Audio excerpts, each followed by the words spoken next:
This guy screeches to a halt. Well, the FBI, remember, this is a year after Boston. Oh, my God. Homeland Security and the FBI swarm this guy's unmarked white van. He doesn't know what's going on. The bomb-sniffing dogs. The dogs are like jumping into the van. The van is a mess. The metals have just been strewn everywhere. I swear, I can't believe he didn't flip over this van in like Kansas or something. 1, 2, 3, 4.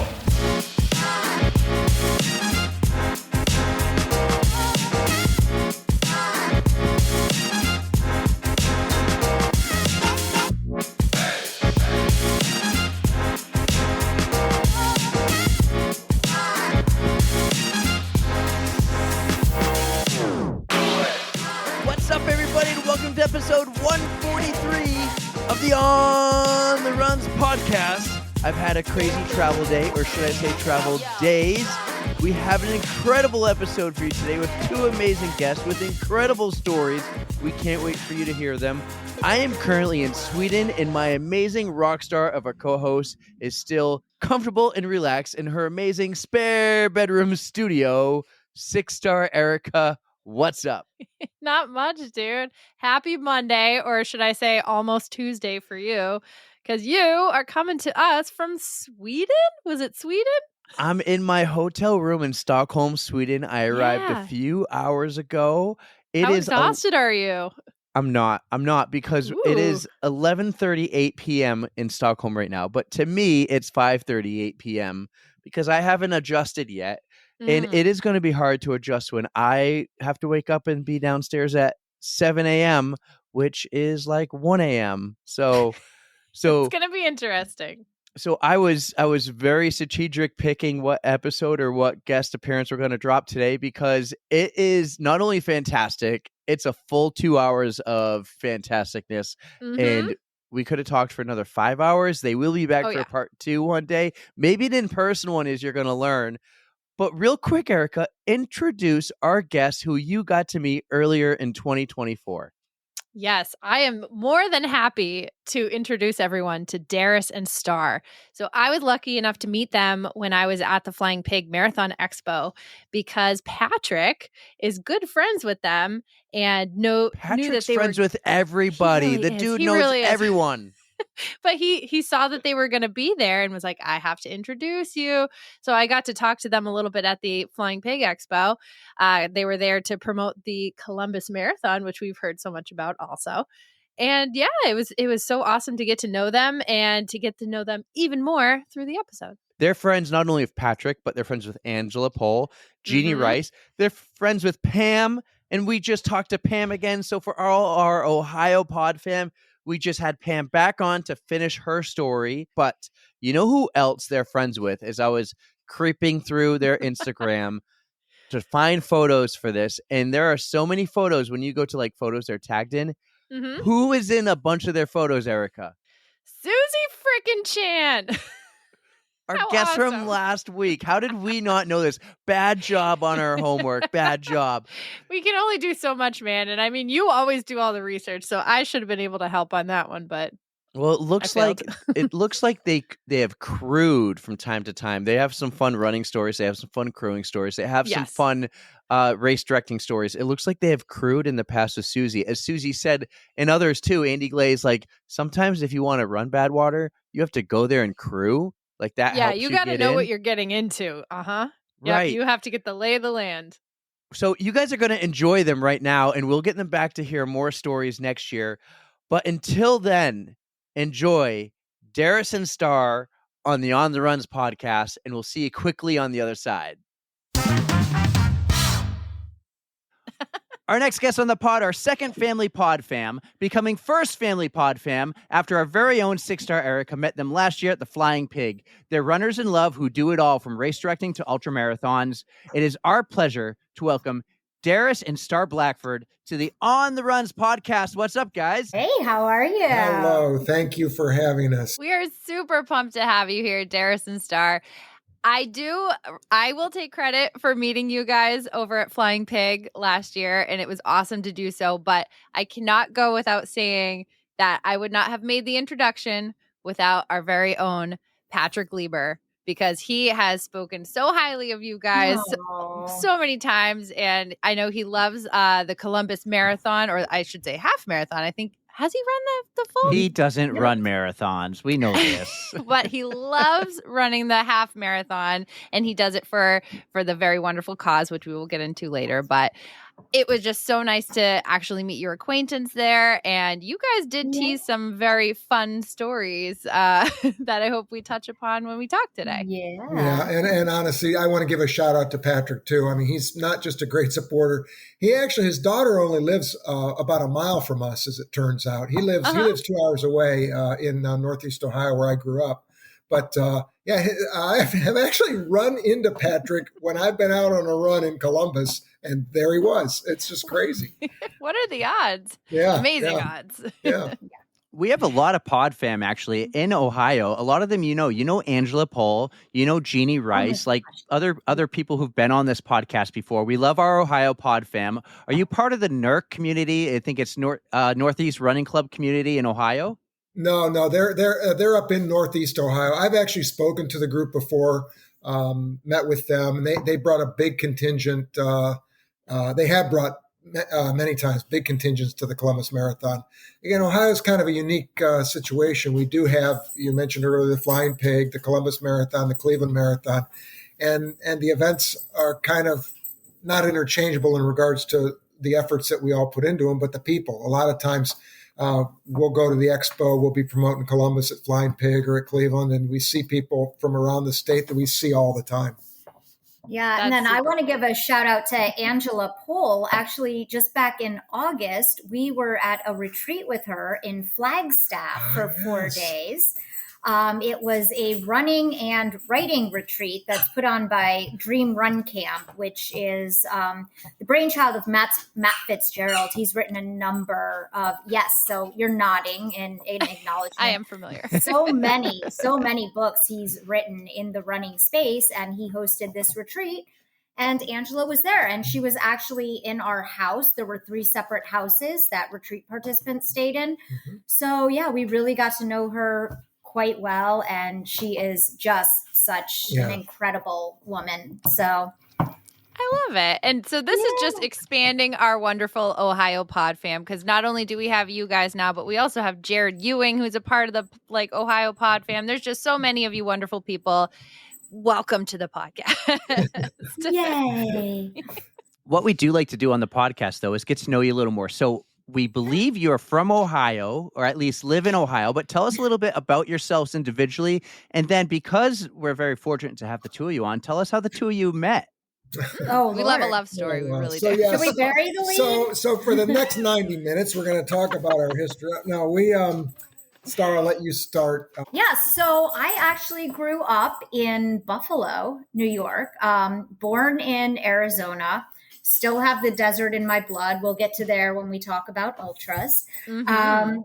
But lived in Buffalo until I was 22, 23. Buffalo is where I started running. I didn't run in high school or college. I just kind of picked it up one summer as something new to try and better than the old exercise videos. I'm dating myself here, but if anyone remembers Gilad or Denise Austin or Fitness Pros, that used to be my jam. And I got to Ohio because I met someone at the Pittsburgh Marathon. But we'll get to telling that story a little bit more. So I grew up in Northeast Ohio, in the Akron, Ohio area. And I went to Kent State. I was a journalist, newspaper reporter for 10 years, including a stint down in Florida, down in Tampa. And then I ended up in Columbus, and I've been here I moved here in 91. So it's 33 years already. So the Columbus Marathon was my very first marathon back when I moved to Columbus in 1991. And I had a history. I was involved with the race, and I put together the pace teams for the race back in 1999. And then that following spring, I organized the pace teams for the Pittsburgh Marathon. It was the year that they hosted the Olympic trials for men. And lo and behold, some person came up to me and I tried to explain how the pace team was going to help her, but it was going to be warm, so she needed to slow down her pace. And she felt she knew better than I did. And lo and behold, it's the only time I was ever right since then. And from there, we started dating. It's not true. He has a notebook, and every once in a while, when he's right about something, I make sure that he records it in the notebook. So there've been Gotta maybe have a a record. dozen instances over the past 22 years. So You know what you should do? You should take that notebook and make it a book, and I think Patrick can help you publish it. Yeah, exactly. He knows the ins and exactly. outs. So we met at a marathon. I proposed at a marathon, which was just crazy. Also, not a disaster. It was it was a crazy story. Well, I'll tell it when you're ready. Oh, absolutely. But we just have really through running, it has become a not just a lifestyle. It's become our career, and we've been so fortunate.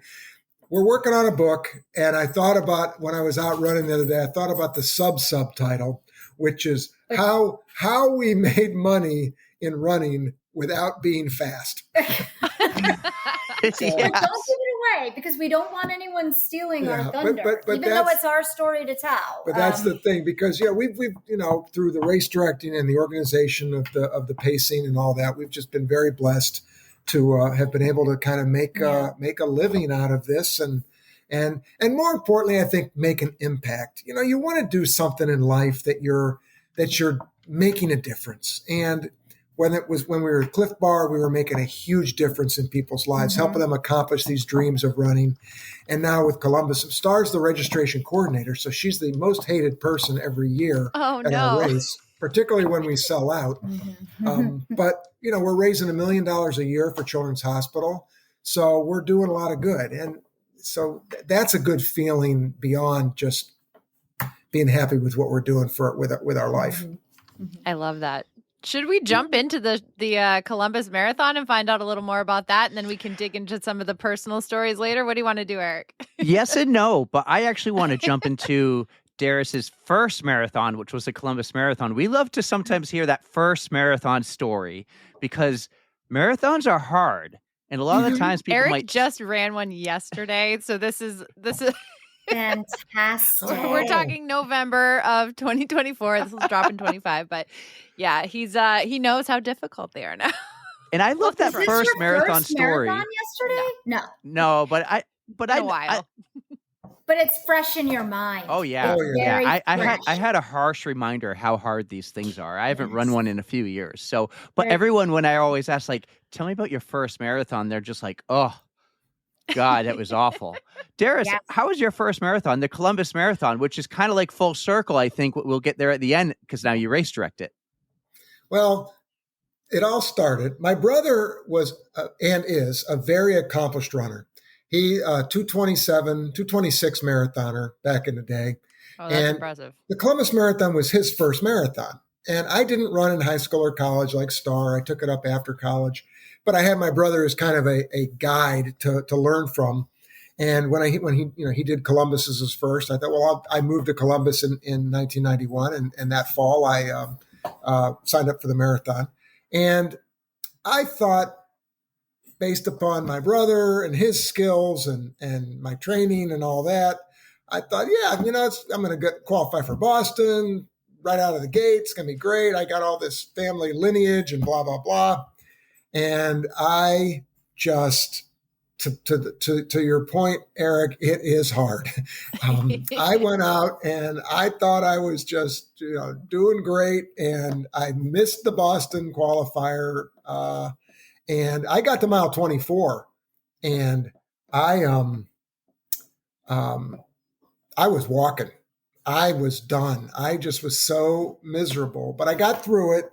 And, I have an article that I wrote that year for the newspaper. There was a column you could write. We had a guy who covered the weather. And when he was off, us, the junior reporters, got to write the column. And it was about anything you wanted it to be, but the last line had to be about the weather. So I talked about my training for Columbus.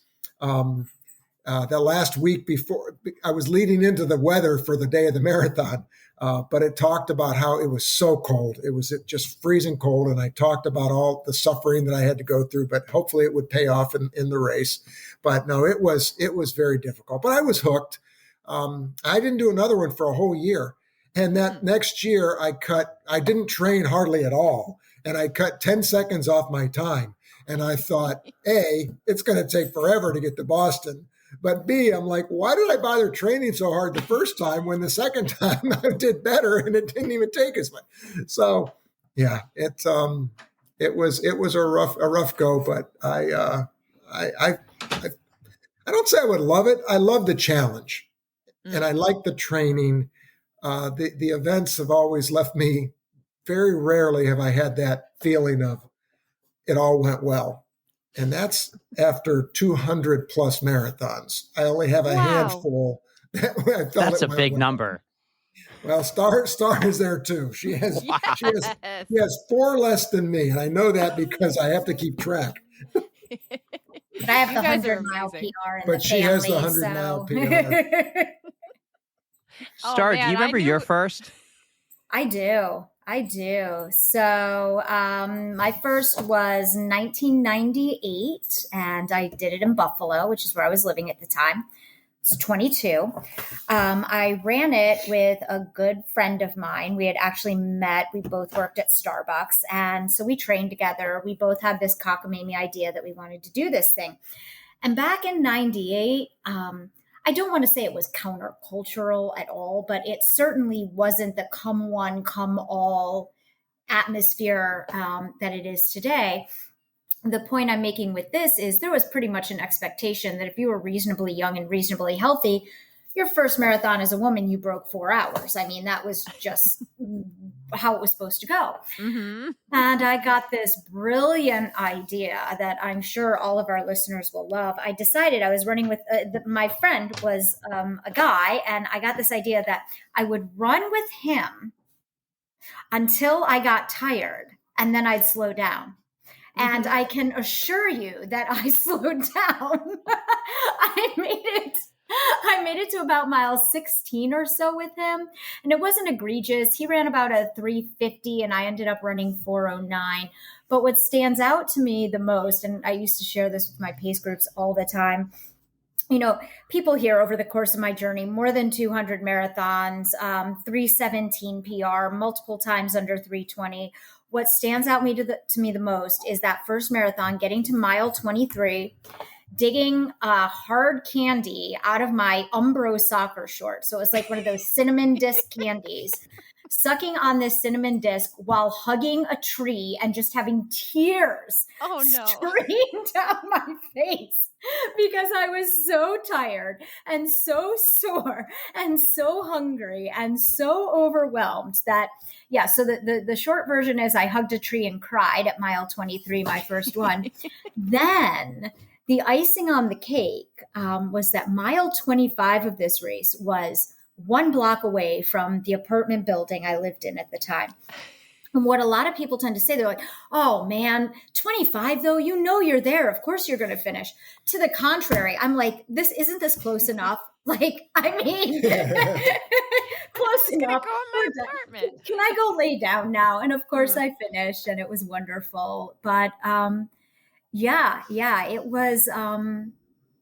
it was a true marathon, the first one that I ran. And I have certainly had a true marathon in Akron just a couple last fall. It was a true marathon. I was going into it without a lot of cares, thinking, I'm just going to use it as a training run for the 100 I've got coming up. And no matter how many you've done, you've got to go in with that respect because your body decides what's going on that day. Yeah, absolutely. Marathons are no joke. And you guys collectively have done a ridiculous number together. Yeah. The number is staggering, but congratulations. I just love that you guys still have a love for the distance, even though it is a marathon and it is hard and it takes work. And But Yeah, I mean, One thing I do want it. to jump in with, one thing Yeah. really important to me, for the listeners, those are staggering numbers. And what I want to make sure all the listeners understand is that the bulk of those, I would say 2/3 of those, were when we were pacing. And while I admit that those are still marathons, I like to ask people to think of those in terms of training efforts, because when I was in peak shape and running those 320s, I was pacing at 4 and 4:15. So Yeah. please know that we are not people who are able to go out there and pop these off with these great times all the time. We were doing those more as training runs and in service to others. So do not try this at home, I guess is what I'm saying. I feel like we have that disclaimer a lot, right? We definitely do. I have to be like, don't take my advice. I'm not a doctor kind of stuff. So yeah, take all these with Yes. a grain of salt. So, Star, that might be a great lead then. Marathon training runs for many ultra marathons you've done. You've done 100 milers, you've done Badwater. You both have done ultra marathons. You're ultra marathoners. Tell us, how did you move up from hugging a tree in your first marathon to eventually doing an ultra marathon? It's his fault. He started it. Yeah, I had done, again, we were really heavily into the pacing by 2004, 2005, 2006, and I had been, mileage was, I was a high mileage person all the time already, and there was a new ultra marathon starting in my hometown. It literally started in the town where my first job in newspapers was, Willoughby, Ohio, and it finished in the town I grew up in, Cuyahoga Falls, Ohio, called Burning River. And I thought, well, I'm going to sign up for that race. It's a 100-miler, and that was 2007. So the training to me really wasn't all that different. To your point, I would do 25-mile training runs or 30 or 40, whatever it was. The jump wasn't that bad when I was already doing 100-mile weeks pretty consistently. But it was a definite wake-up call. I shouldn't have done the race. I was injured the day. I had hurt my back the week of the race. I was crooked. And I was on the bus to the start. They bussed us up to the start from the finish. And I told my friend who was doing it with me, I said, George, I'm going to drop out at mile 5. I'm going to start because I paid all the money and I'm here. I'm going to ceremonially just do 5 miles and drop out. And I did the whole thing. I got to mile 60. Mile 65. And I mean, I'm crooked. I'm doing the lean already. And my back was so knotted up. Star jumped in. The last 35 miles took us 11 hours to walk, but we did it and we finished the race. And this was early in his 100-mile journey. He hadn't even anticipated having a pacer. So I don't recall what it was, but my outfit was very strange. I was in running shoes, but I had no intention of participating. Okay. So even though it was, I don't want to say only walking, even though we walked for 11 hours, I just remember it was a very strange get up of clothing that I had on. Darris, while I absolutely respect your response, and I did say you were the one that started it, you did gloss over the real story of our entrance to ultras, which was the Vanderlei de Lima. Oh yeah. Darris, what were you thinking? So you remember the 2004 Olympics in Athens? Is that correct? Maybe. I think you're spot on there. I'll let Eric fact check. Was it Athens, or was it 2004 or 2008? Was the defrocked priest in Athens, or I thought? No, he was in Athens. Yeah, that's right. It was because I think it was 4. 06 was Salt Lake City. 08 was Athens was 2004. Okay. Confirmed. Okay. So in 2004, if you remember that the Olympic marathon, and there's a Brazilian who's in the lead, and at mile 23, a spectator comes out of the crowd, tackles him. The Italian Stefano Baldini goes on to win, and Meb Keflezighi got the silver.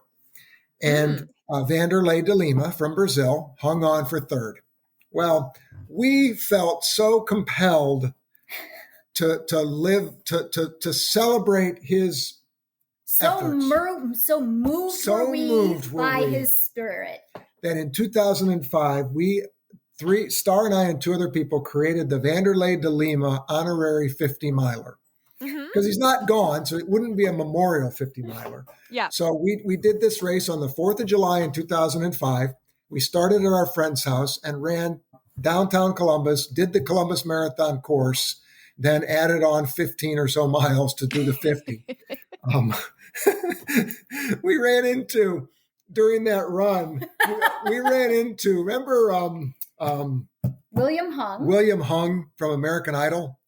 Is he the She Bangs guy? Yes. No, he wasn't the shebang. Yeah, Yes, he he was. was. Yeah, no, he was. Shebang. No Okay. way. She boom. Was he she running? boom.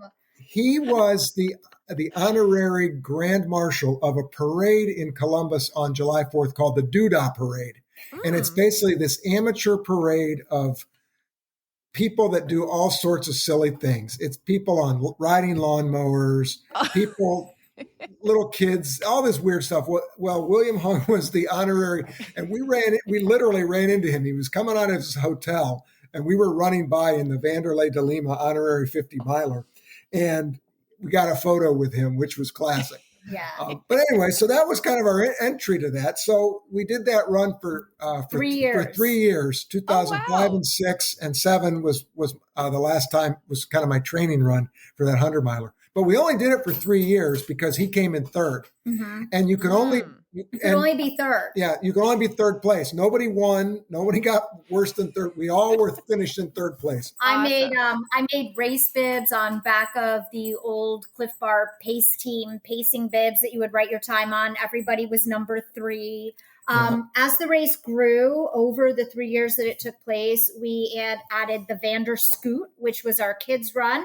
We added the Vander Bark, which was the dog jog. Oh my gosh. It became quite a production. It was just us play running. You know, I mean, it was a fat ass before fat asses. It was. Existed. It was love really that. fun. Really a neat little event. We also have stories about Meb that we'll get into later. Very But cool. yeah, so that kind of got me into the ultra thing, and I tried some official ones, a couple 50Ks. I think I did a 50 miler, and then did the 100, and then I did the 100 again the following year in 2008. And Star, that was your first one. That was, yeah. Oh wow. We had a different race that year. Again, it was another Olympic year, 2008, wherever they were. Not this. And I was running the race. I love it, Star. I took the lead at mile 15 in this 100 miler. I mean, I'm coming into aid stations and people are like, you're in the lead. And I said, I know, this is crazy, isn't it? But I would say that, you know, it's an Olympic year and you can't win if you're not in the lead. Well, that didn't last long.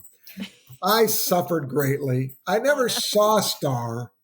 I don't know if you ended up catching me, but she had a much better experience than I did. So what went wrong? So did you just burn out from trying to hold the lead for too long? You can't run a 100 miler like that. It's ridiculous. You know, it's about conservation, energy, and enthusiasm.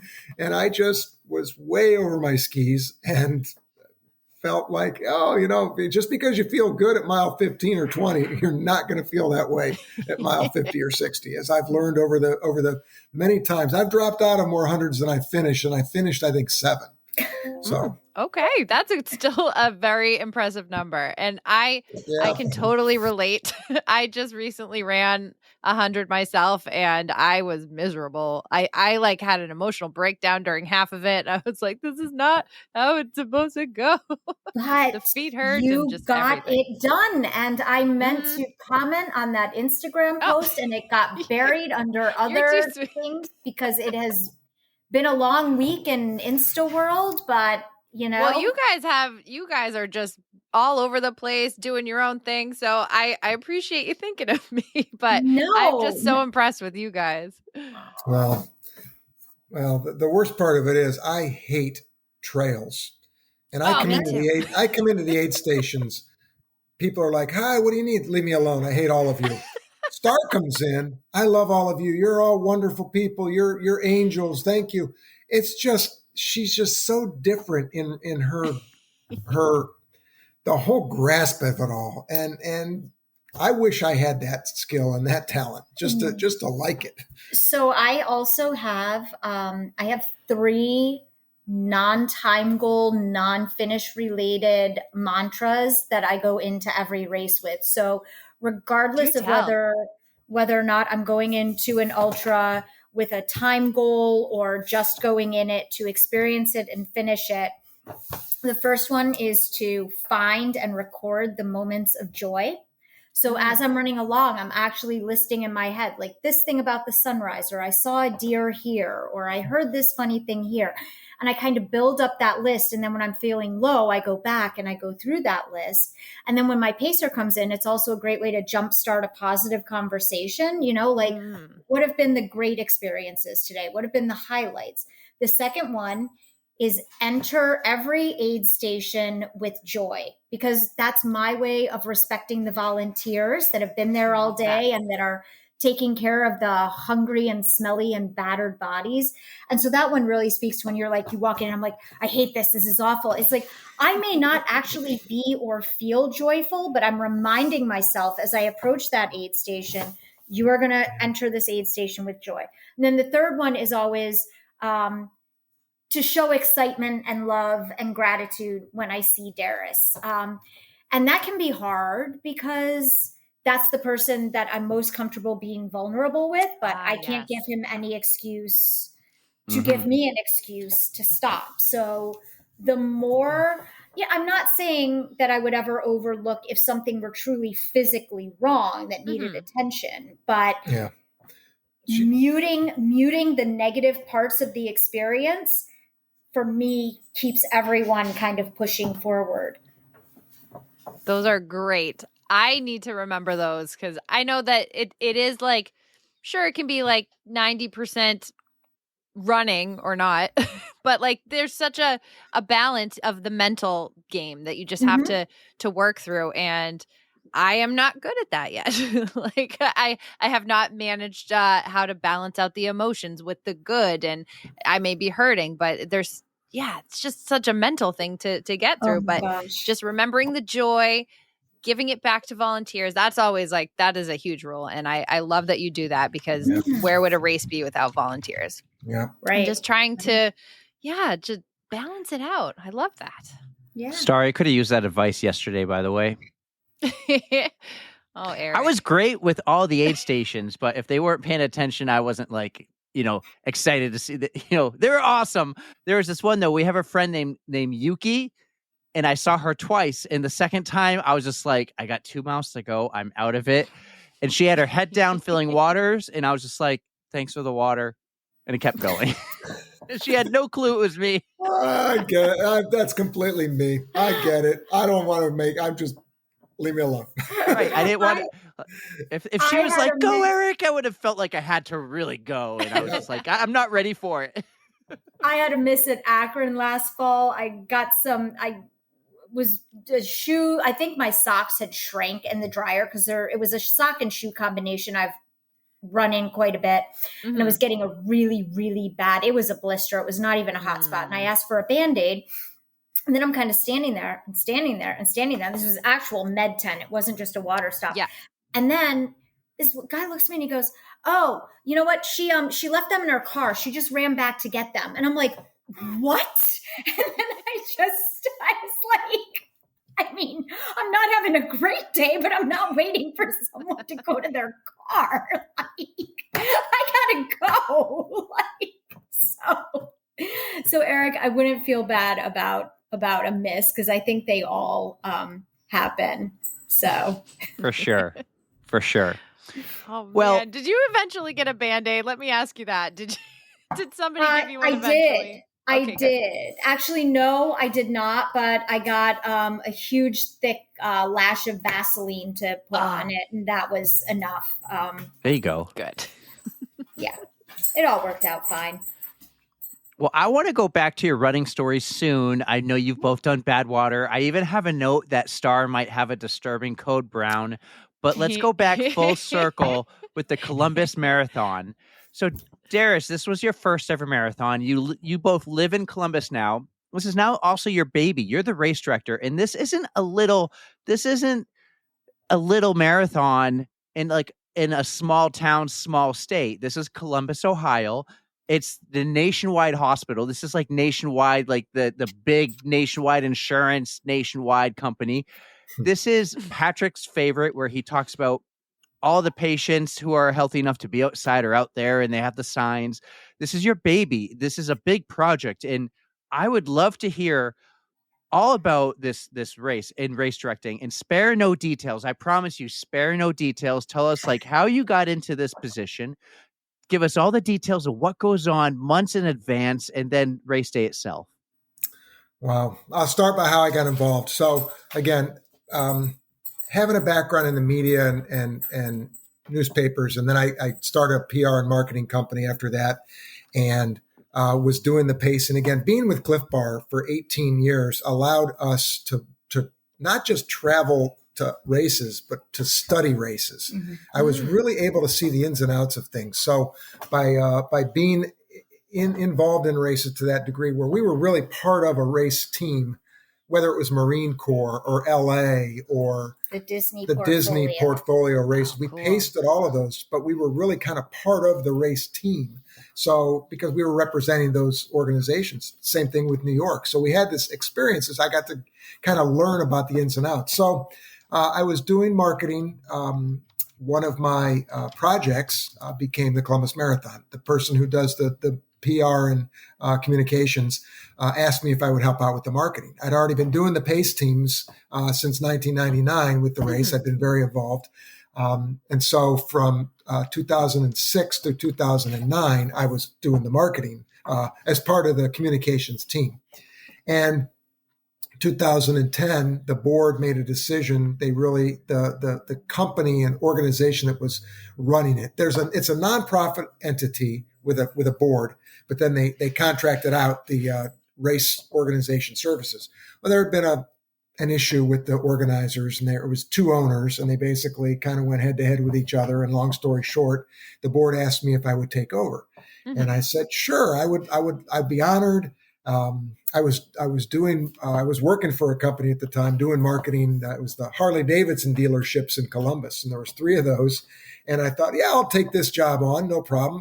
I got the job in May of 2010. Nothing had been done. Oh, so this is for the October race, right? Race. Oh, okay. So first thing I did was gave everybody on the team a raise. And the reason I did that was because I needed these people I needed them on my side, because it was May, and we're talking 4 months later, 5 months later, the race is happening. And they'd all been involved as well. They were my teammates when I was doing the marketing. So I was able to work it out to get everybody to kind of show their appreciation for what they had done over the years, and also hopefully get a little bit of loyalty, which it worked. I mean, that wasn't the only reason, but we were able to salvage the race, make the race great. And then from there, I kind of just was able to build upon that in 2011, a great year. Right after that, 2012, we started the partnership with Nationwide Children's Hospital. And this is a really unique situation in the entire country, where other races do charity work. We had done charity work, raise money for charities, but to have this alliance with the hospital, people might think the St. Jude's is that way, but ours is unique in how we structured it, where we put the event on. The hospital, they sell it. They pitch it. They get all the proceeds, the sponsorship. We're fortunate that we raise enough money through our registration and through some merchandising and that we can pay our bills. And they're really good at twisting people's arms. I mean, at getting people to donate. And because of that, that's where that $1 million comes from, through sponsorships, through people donating, and also people doing fundraising. That was in 2012. We launched that, and we've averaged more than $1 million a year. We just hit in 2024, we hit 14 million. So we're it's been really great. So from there, just continuing to grow the event, make the event happen. You mentioned early on that it was my first marathon, and I carry that feeling into every single thing we do that I have a responsibility to serve, whether it's their first, like it was mine, or their 50th. We want it to be a runner's event, a runner's race, even though we love walkers too, an athlete's race, as opposed to for some other causes or whatever. We're not about trying to generate revenue. We want to be successful, and we're successful because we focus on the athletes to be able to generate the revenues to put the event on. But through myself, people like Star, other people on the team that have all run and walked marathons and half marathons, we really try to apply those lessons of what do we expect as an athlete? What do we want? What kind of food do we want? What kind of, how big do the mile markers need to be? What are all the little things that, how many restrooms, all that stuff that we focus on that, our one of our board members has always been fond of saying that, and I liken this feeling as well. We're Columbus, Ohio. We're a great city, but we don't have mountains. We don't have beaches. We don't have Disney. What are we going to do to get people to come here? And that's by putting on a really high quality event. And we've been very, very blessed to do that through the efforts of a great team. Very few people have left the team over the years, and that's just because maybe they've moved away or otherwise changed their life. But it's because he's a good leader. Well, I mean, he gave everyone a raise on day one. I mean, I was yeah. But it's just it's the other part that I think it works is it's our race, and I don't mean my race and Star's race and our board's race. It's our community's race. And that includes people from all over the country and other parts of the world. But when people come here, they feel that it is their event, their race to be part of. The partnership with the hospital is just is golden in regards to those relationships, because all races are just a bunch of self-absorbed runners and walkers. It's all a bunch of selfish people thinking about themselves. But now that we partner with the hospital, now that we've got kids out there at every mile, that we raise money for this wonderful community asset in the form of Nationwide Children's Hospital, all of a sudden our city, our citizens like the event. Our complaints for things people couldn't get to church, couldn't get to brunch, whatever it was, those have pretty much vanished. Because it's kind of hard to get mad when you're helping little kids, and we'll ride that train all day long, So what kind of person is going to complain? I want to double contextualize that when he referred to all runners as being selfish, self-absorbed. That is, he's reflecting the opinion of the people who normally would be troubled by having all these obnoxious runners going through their neighborhood when they're trying to get brunch. Not what he actually thinks. No, I don't feel that we're all selfish and self-absorbed. But my point is, but the citizenry, the non-runners, it was 50% loved us, 50% hated us. We were definitely politicians for sure. Now we really do have a lot of buy-in from the general citizenry. And they feel it's their community event. We're one of the hallmark events in the community, just like our big 4th of July celebration, or we have a large scale bicycle ride here, major fundraiser here in Columbus. All those events were considered one of those because people understand that it's not just a sporting activity, but it's something bigger than them. Oh, definitely. Yeah. You're providing a huge impact to the community, and the community just responds with appreciation. And that sounds awesome. You mentioned that earlier is something about the running community and the impact you've had on it and it's had on you. So it shows. Yeah. Yeah. But, you asked me about what it's like. It is a nerve-wracking, stress-filled job that I don't even comprehend the scale of, particularly race weekend. I can't go into the minutia in my brain, or else I will just panic, because it's so much. It is, everybody's job is difficult in the world. I don't care if you're sweeping streets, or you're putting on a marathon, or you're a lawyer, a doctor, whatever. Everybody's got stresses in their jobs. But it's hard to find a job that at 7:30 a.m. on the third Sunday of October, no matter what, 15,000 people are going to be showing up and ready to do something, and you have to be ready to go.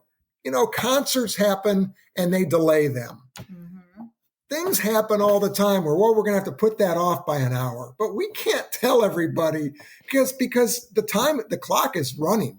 The city wants its streets back at a certain time. The volunteers are only so committed. They're not sticking around for an extra 4 or 5 hours because we weren't ready. So having all those pieces come together at one time is a pretty stressful endeavor. And thankfully, again, to the team, they all are so good at the pieces that they provide that I'm just kind of able to work with them to make sure it all comes together. It's also, we're very blessed to have really great vendors. We don't own anything. We don't own fencing. We don't own barricades. We don't own the start and finish. We own very little, but we don't own 500 portable restrooms. So we've got to have companies that have to supply all this. But that means we've got to have relationships where they're dependable and they're there to serve us and won't let us down. And I think that's to the point of Eric, you brought up about what I do throughout the year. A lot of it is just nurturing those relationships.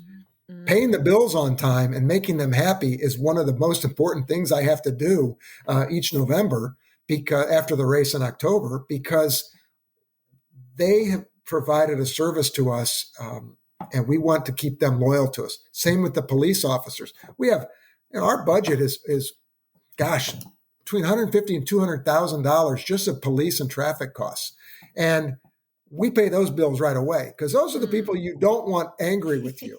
Right. Absolutely.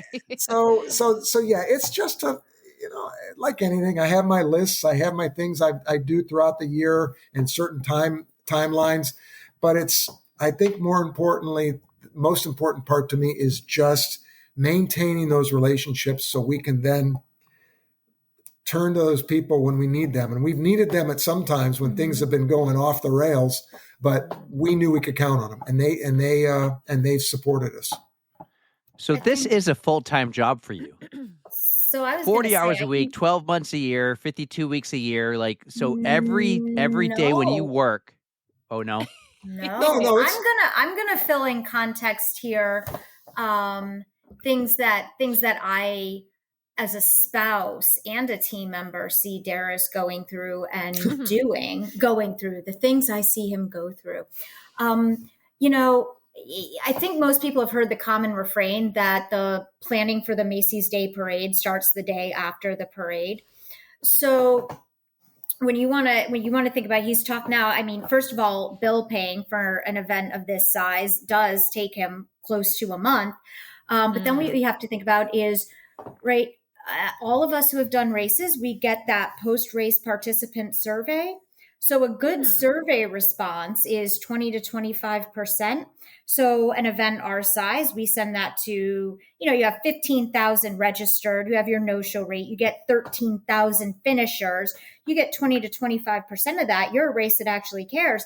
It takes a few weeks to read 2,500 survey responses, especially when there's a narrative portion, and to get those sorted into what balls do we drop on the expo, comparing it year to year. Like, wow, okay, there was a sudden spike in complaints about access to parking garages, or a spike in complaints about the shirts, or, or, oh, look, we improved on that because our approval weighting went up there. So that in and of itself is a few weeks. So now we're through November and December. Registration opens in January. The platform has to be updated. All that information has to be input, all those caps, working with that. So, it's just like he said, he has this master calendar, but shirts, this is insider information to a degree, but people don't realize that you can't order 15,000 shirts 6 weeks before the event. That's an order that has to be in by February 1st. Yeah. So we're working on that now. February 1st. For we don't have to know what the design is going to look like, but you got to know what color they're going to be, what the size breakdowns are going to be. So, but Eric, so the question of working 40 hours a week throughout the year. No, there's times in January, February, March. It's a ramp up. It's a lot of work going on, but not so much that it's overwhelming. But we get into July, August, September, October. It's Yeah, there's Full some speed nights. I Some was nights I gonna don't say- 60-hour weeks. so stressed out. I was going to say for both of us, Yeah. because I refer to my role, just registration coordinator, as not seasonal but cyclical, because there's an ebb and a flow. Like it's very, very busy until February with getting registration launched. Then it calms down a little till spring, and then it's that ramp up. Last couple weeks of August, September, October, we're both easily working 60 to 70 hours a week. Oh, wow. We're working weekends. Yeah. So does it work out to 20, 24 in hours or whatever over the course of a year? Probably more than that. It's just how they're distributed. Yeah, I don't know how it didn't happen in 2024, but I usually have the race director's diet, which basically I've lost as much. One year I lost almost 20 pounds. The stresses were so gosh. great. This year I didn't. This year was a good year, this year meaning the past year. 2024 was I didn't suffer, but there was a couple, boy. Tell them about the chips and the medals. Yeah, Those are your two best stories. 2014 was definitely a 20 pounder. We're getting ready. Our bibs are being prepared, and they're down in South Carolina by a company that did the printing. And I'm getting nervous because we're getting ready to have them shipped to us. And I just happened to call the company and just made the comment, okay, chips are, you've got our address, you're ready to ship those. And the bibs, you're ready to send those. Everything went okay with getting the chips on. And everything went okay putting the chips on the bibs, right? And the guy says on the other end of the line, what chips? Uh-oh. We had sent the chips to them and they never found them and unpacked them and therefore never put them on. Oh, no. And couldn't find them. And couldn't find them. We basically found them at the last minute. They shipped everything back to us. We installed them in 48 hours. So you had We to were hand in stick. the expo hall. And this was during, if you'll remember, the bell curve in the early and mid-teen years when every race was sold out. It was standing room only, you know. And so we were in the expo hall the Friday morning that the expo opened, finishing up. I mean, it was friends, it was family, it was strangers, it was like You had anyone all we could hands pull in. on deck. Oh my gosh. But I don't have time to worry about that because I'm more concerned that our chips or our medals aren't here. There was a strike in It was the typhoon. there was a typhoon and a port strike out on the West Coast, and our medals were coming from China at the time. And basically, we're told they're not coming. We're not going to get them. They're locked in some container, and they can't. We're looking at. We have 3 pallets of medals, and we're behind ships of Nike gear and Apple and Samsung, stereos and TVs and all that. Star and some other teammates behind my back basically tracked down, got them out of customs, got them shipped. They found a guy who drove across the country in an unmarked white van. Alan Lamb. Alan Lamb. Thank God for Alan Lamb. He made it across the country. We're talking like an unimaginable amount of time he got here.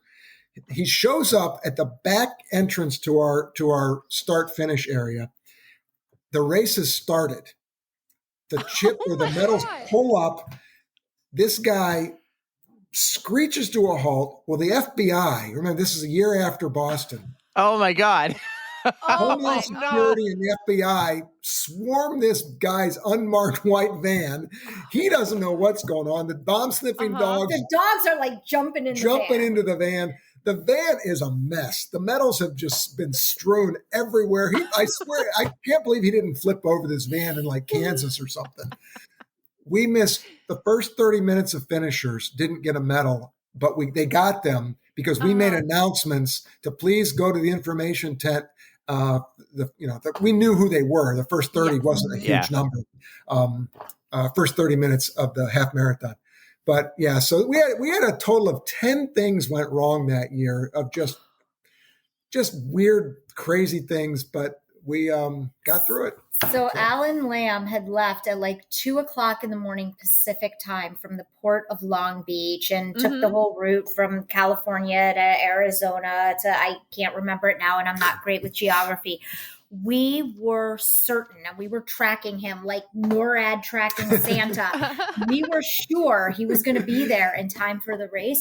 But what we forgot about was Indiana does not do daylight savings time. So we actually had the time zones wrong, and it scooched us by an hour. But nevertheless. But they saved me. They didn't tell me. They knew I had just given up on it. I was just prepared. And I think we told you once they were in Arizona. I think he was on the road and they were out of California. And we said, Darris, there's an unmarked white van somewhere in Arizona. The medals are in it. We actually ended up winning a crisis communication award from our local communications organization. Get out of here. Yeah, because we were prepared on how we prepared and how we addressed it. And we basically fessed up to people right away, said, look, this might not happen. We accepted that this was a situation. But to the point of being prepared long-term, we immediately switched to a company up in Massachusetts that makes our medals. And we will Ashworth Awards. We will never, ever import them. Having the lack of control of something like that is never going to happen, at least on my watch. Stress levels must have been out of control. Like that is just such a wild story. Yeah, it was crazy. Yes. So I want to share. I Google mapped this for you. 34 hours, Long Beach, California to Columbus, Ohio. 34 hours, 2,254 miles in an unmarked white van. Alan is the man. Alan is the man. Yeah, that was 10 years ago, and we still talk about it. He should win a Spirit Award, actually. Yeah. Wow. Yeah. So we're all things aside, I feel with wonderful people by my side, a wonderful team. I just feel blessed that the race that was important to me is my brother's first. I can still be the caretaker of it while I'm doing this and continuing to work hard to make it great. I think too, awesome. the coda I want to put on that for him is the biggest stress that he carries on his shoulders, unfortunately, is the one that he has zero control over. And we are both people of deep faith, but whether you are a person of faith or not, you have never heard prayers more fervent than ours each year. Get everybody home safe. Yeah. Oh, yes, absolutely. Yeah. That is, and for Darris, who is the kindest, most gentlest, most generous person that I have ever known, carrying that weight on his shoulders and having it be something that is truly out of his control. We can have a great medical staff. We can have amazing security forces. Every variable that he can control through his team, he has controlled. But that is the deepest prayer and wish every year. Anything else can go wrong. Forget medals, forget shirts, forget who doesn't like string cheese at the finish line. If everybody gets home alive, that's a win. Yeah, I've had to visit too many people in the hospital, and it's not fun. And everybody's gone home, but it's that, again, to Star's point, it's not my fault. I can't control it, but yet it's a burden that I carry because we initiated the event. So therefore, if someone has a health issue that's unrelated to our control, it's in their family tree. It had nothing to do with us. I still feel responsible because we provided the venue for that episode to happen. Absolutely. And thankfully, everybody's continued to go home every year. Let's keep that up. Just the level of care that I can sense from you two, it is off the charts. And I really hope that I can make it out one day to run at least the half marathon. I would run the full marathon, but you guys are just amazing. And just keep doing what you're doing. You and your team, just the level of planning it takes, it's oh my gosh, it's insane. That's why I love talking to you guys about this. I mean, it's fascinating to find out all the behind the scenes stuff that, like, it's easy to go run a race, but just knowing what goes on in the background, there are so many moving elements. And like you said, a lot of stuff that you can't control, but you're going to try to control the stuff that you can, and hopefully everything goes well. So it's crazy because there's things going on that we don't even know about. The police, Oh my Homeland gosh. Security, FBI, things like that. Mhm. They there's things they don't even share, and I don't want to know. We are fine to relinquish control to them at any point in Yes. time, because look, I'm never going to say we know what. Never going to tell them, well, I don't think we should do that. No, that's the last thing you want to be, is known for not being safe and secure. So we have a great, they get. Many times the law enforcement and safety forces don't get the appreciation, but boy, they do us, treat us so well and care so much about us. But I think, again, I'm not saying I'm better than anybody else, but I would put myself up against anybody when it comes to nurturing those relationships and making sure those people know that I respect them, and I'm not about to tell them what to do. I want to respectfully ask what they feel we should do. Yes. And Love man, that. I forgot that you guys have such a large race that you need Homeland Security and like the FBI and just to Yeah. keep Oh, that yeah, number of yes. people safe. Yes. Yeah. And then there's fun stuff too. Oh, when yeah. you like geeking out about it, and listeners like geeking out about it. I mean, so here's some math, and it's why not all Darris has input on this, and we all have our areas, but here's why it's so important that there are so many amazing people on this team. If you're going to have 13,000 participants on your course, how many cups do you need at each aid station? Oh my God. More than that, because people drop them and like they take more than one. And oh my Yeah. gosh, what is the math behind What's that? the answer? Is there Right? like a Yeah, ratio? If you want to make sure that everyone is off your starting line within half an hour, what size should your corrals be, and what should the time between releasing each corral be? Yeah. How long is it going to take X number of people to get across the finish line? I mean, this is kind of some of the stuff that I think it's so easy not to think about. We want more bands. We want more entertainment. How are you finding that? Yeah, we have more than between 60 and 70 entertainers. We have to have someone whose job is just to recruit those people and then coordinate with them. And then, it's again, it's fun. And I think part of it is the most of the people on the team, it's not their job. It's their avocation. Mm-hmm. And because of that, is that the right word? Avocation, It is. Meaning the fun. Vocation. Okay, it's not their career, but yet they can kind of shine. I'll give you a quick example. We have someone who does all of our maps and all of our drawings and all of our floor plans for the expo. He's an architect by trade. He's a design. Oh. He designs restaurants, things like that. He loves this stuff. For him to do drawings and things like that, this is just like, this is his fun. This is his Vanderlei de Lima 50 miler. He loves it. So you use people's skills and talents that way. We got to give Rose a shout out. I mean, Rose is very much an unsung hero. Yeah, we have someone who's the title is environmental manager. We know she does. She's in charge of trash.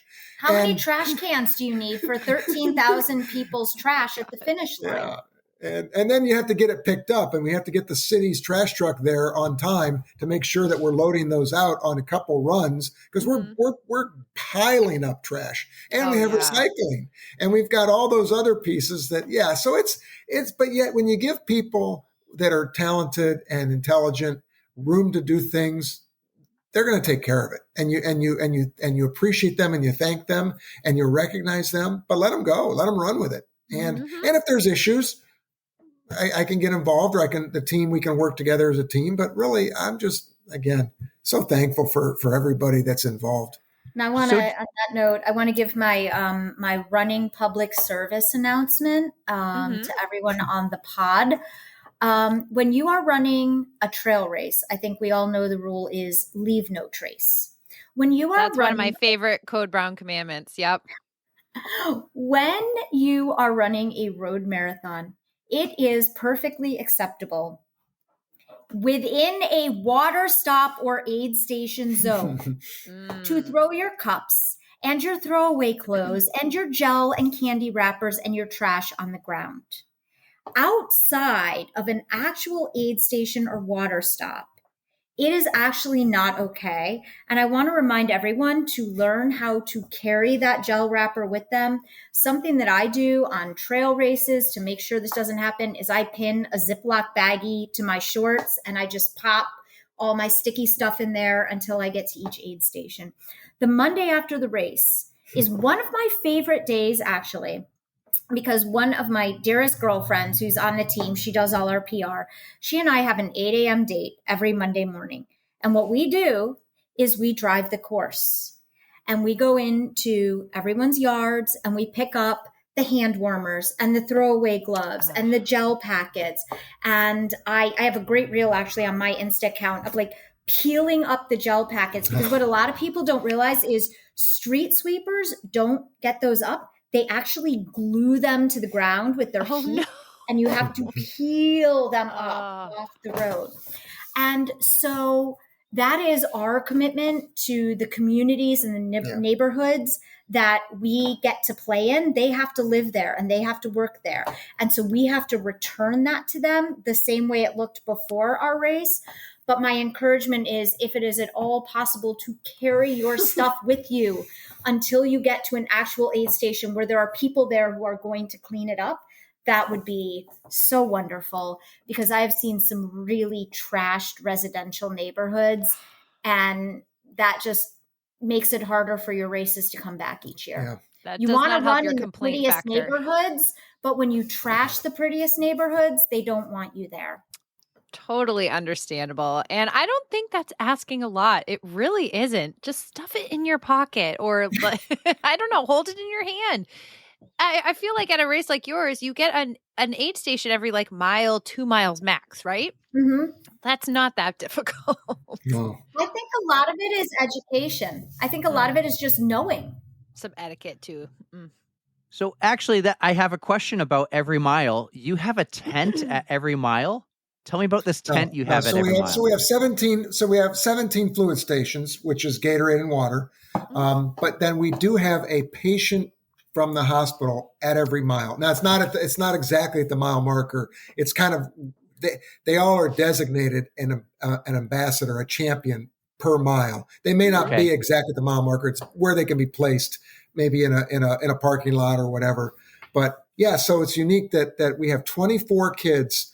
One at each mile of the marathon. 24, you say. Well, mile 10 is known as the alumni mile. We bring back kids from previous years. So now we're up to, what are we up to? 240 kids or something. Some of these kids are now adults. I mean, some of them are probably have families for all I know. I mean, our first patient champion back in 2012, she's now a 23-year-old kindergarten teacher. That's like so cool, So if a kid in 2013 or 14 was 16 or 17 years old, they're almost 30 now, which is wonderful. And they come back and they celebrate. And then mile 11, it's called the Angel Mile. It is a mile this is the one that we've heard so much about from Patrick, and it makes me want to cry every time. I cry every time. It's emotional. It honors the kids that have passed away.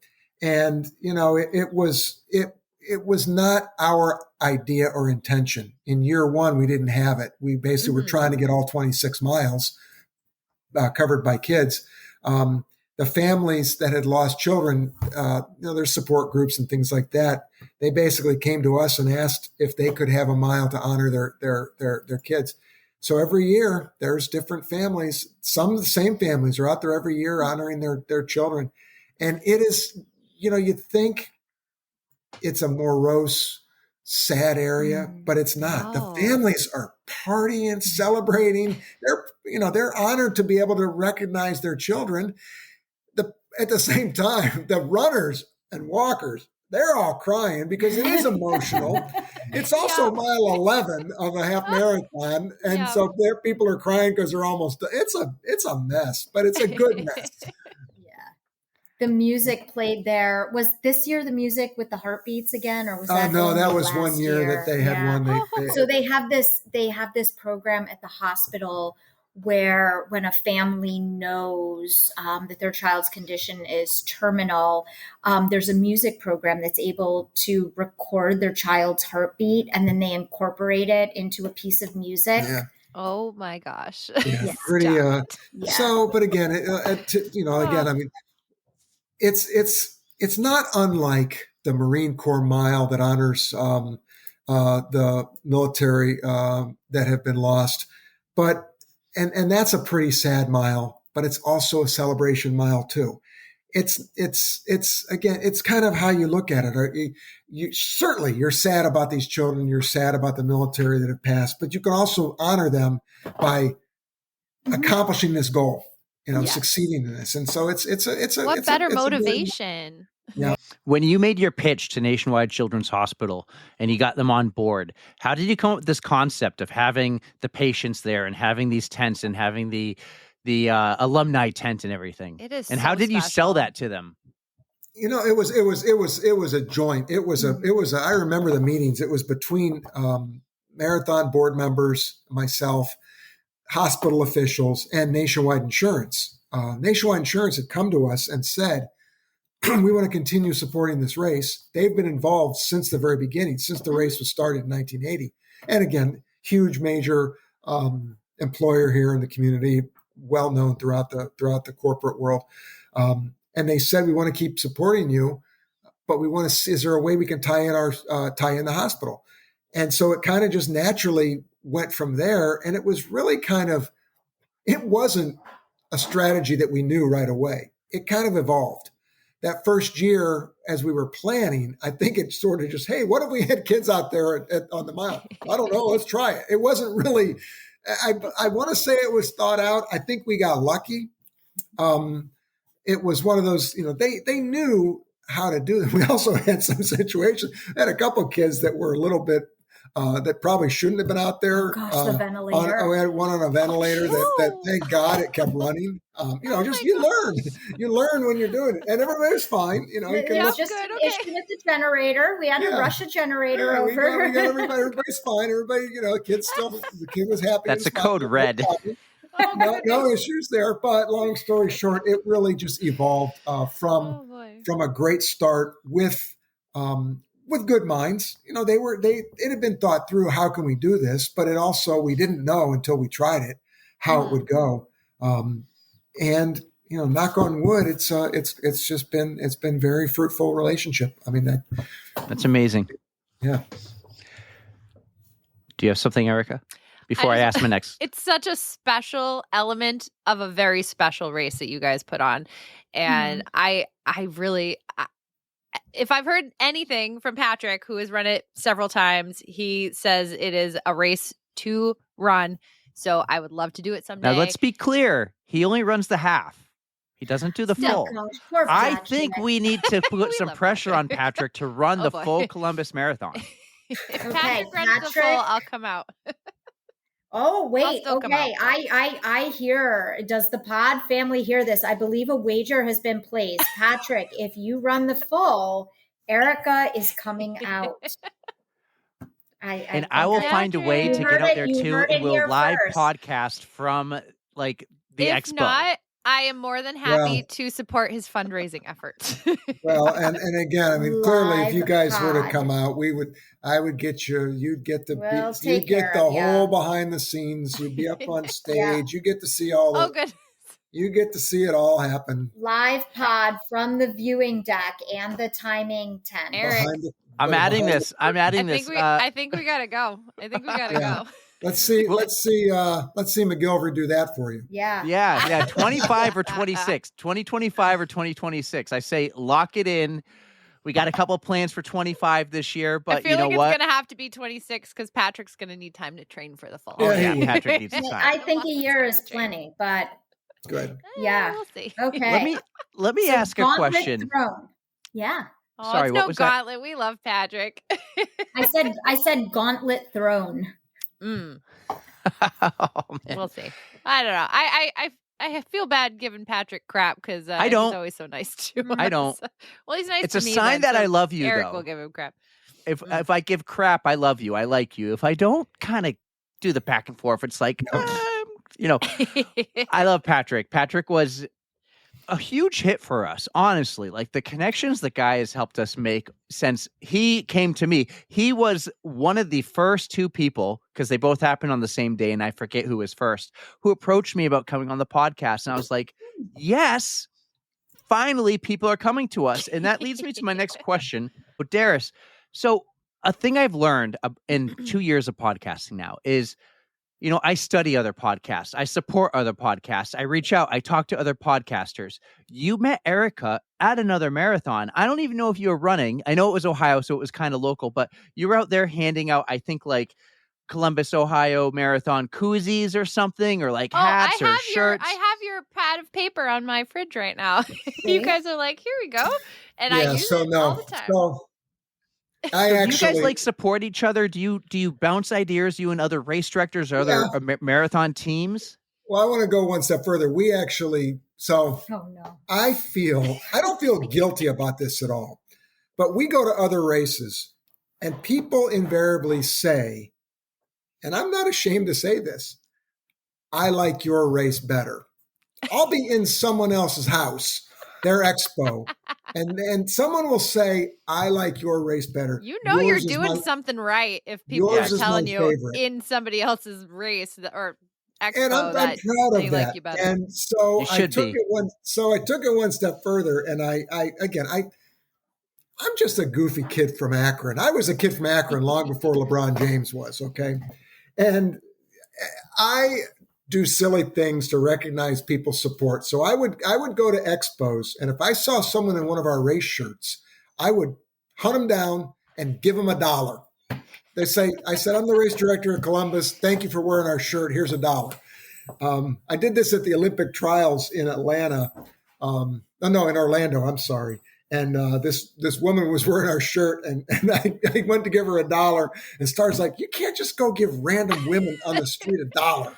But it worked because she was wearing our shirt and she appreciated it. But so this past year, in 2024, last year, she was giving you a weird look. I'm just gonna we went to the Flying Pig Marathon, and we had these mugs made that said, basically, it was a coffee mug that said, I wore my race shirt, and it had a little picture of a shirt since 1980, had our logo.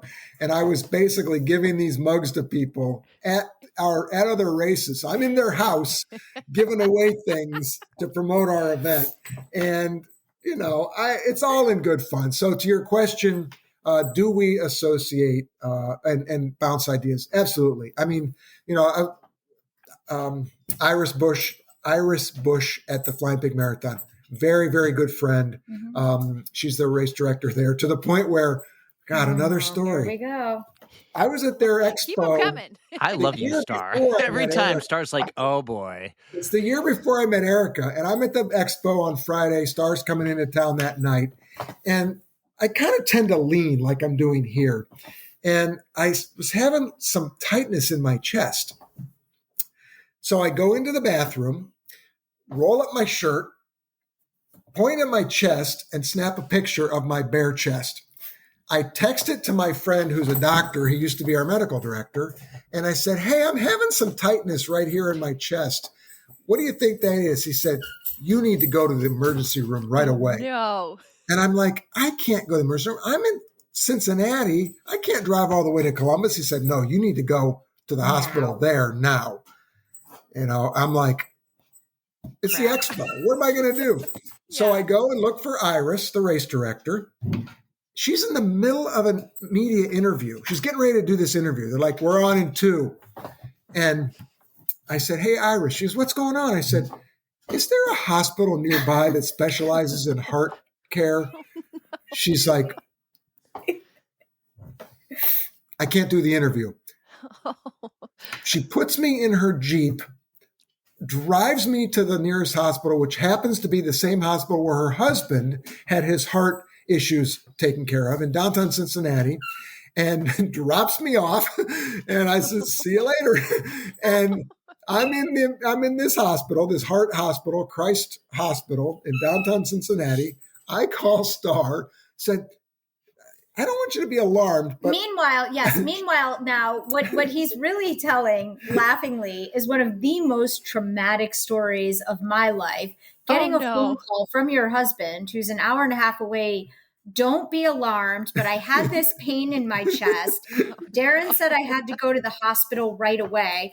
And what's going through my mind, which I confirmed with Darren later, is Widowmaker, Widowmaker, Widowmaker. Oh, We've all God. seen us. And he's like, oh, yeah, I was thinking Widowmaker. I don't, I have no idea what was in the suitcase I packed. I don't really think yeah. So But that my, was, but my whole point was we're all very close, and she was super close to me. Now it was even more important to me. But yeah, when they've had issues, they've bounced ideas off of us, vice versa. The registration coordinators also have very collegial relationships. Yeah. We talk back and forth as policies evolve on refunds, deferrals, pregnancy deferral, asking each other, what are you guys actually doing? Because participants are quick to say, oh, well, this race will let me do this. And a lot of times we just say, what are you really doing? And I did a marathon recently, and I was very impressed with one aspect of their traffic control. They had this street shut down that I couldn't imagine how they were able to close it and keep it so locked down with, we're talking 7 miles of barricades and volunteers and police. I mean, it was, we've had to do this, but not a 7-mile straight stretch. That is and yet they were still able to get people apartments and people traffic. And so I reached out to the race, and I'm going to have a conversation with them to just say, hey, how did you do that? So the industry, people, while certainly it's competitive, it's also very collegial, to Star's point. We want people to, number one, we want to put on the best events, but we also want to help people. And I've fielded many calls from races that I've talked to about how they did this or that or the other thing. And races open up their, they'll open up their offices. I've met with many race directors and teams just to learn about what they're doing and vice versa. I love that. I never really thought about it being more of a kind of team effort. I mean, you have your own team, but everybody else you can just bounce ideas off of, because somebody would have, if somebody has something down that you're a little like, oh, I'm not exactly sure, something isn't working for us. What do you do? Just the fact that they're very open to share that with you. I mean, it's making the sport better, making events better. There's a trade association, Running USA, things like that. Again, the whole point of those, they gather people, they have workshops and things like that. But I really feel the best way for me to learn is to go to other races and see what went right, what went wrong, and then try to learn. Excellent. Yeah, I think it's best when you kind of all support everybody and each other, and you succeed better that way. And I found that with what we're doing here. Yeah. Before we glaze over this, I'm glad you're okay, Darris. That must have been so scary. That's true. We just glazed over that, so glad everything worked out. A couple years ago now, no, everything was great. The other thing I wanted to say was I love your little $1 thing you do. You give $1, but I'm gonna one up you here.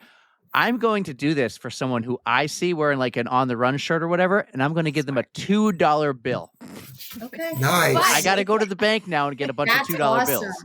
I remember that you had those mugs, and the one time Patrick did not wear your race t-shirt. That's right. So he did not earn that mug, at least that day. But has he earned it since? Have you seen him wearing your Columbus race shirt at any other I've seen it, event? but I don't know if I had the mug, because I would figure he was trying to, he knows the game. I've even taken them out in my local community. I'll go out for a run and I carry one with me, and then I stop someone on our local bike path. Freaks them out. They're like, what are you doing? And we were at the airport, I don't know, 3 or 4 months ago, and I happen to have one in my suitcase. Star's like, there's a guy with a shirt. So I opened my suitcase at baggage claim, digging this mug out, hunted this guy down. He was very happy. That's awesome. Just really silliness, but it's recognizing. We actually learned it from Cliff Bar. Cliff Bar had this really cool thing. They gave us gift cards to pass out to people randomly. They called it the surprise and delight moments. And it was really, really well received. It's just a grassroots effort. You go up to somebody and give them $100 gift card to a running something or whatever. They're like, how are you not excited about that? Exactly. Who would it be? Yeah. So there's no new ideas. You just borrow and steal from others that good ideas and make them your own.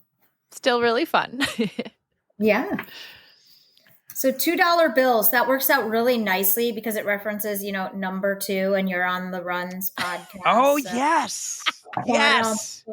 But Amazing. bump. And you have a disturbing code brown, I was told.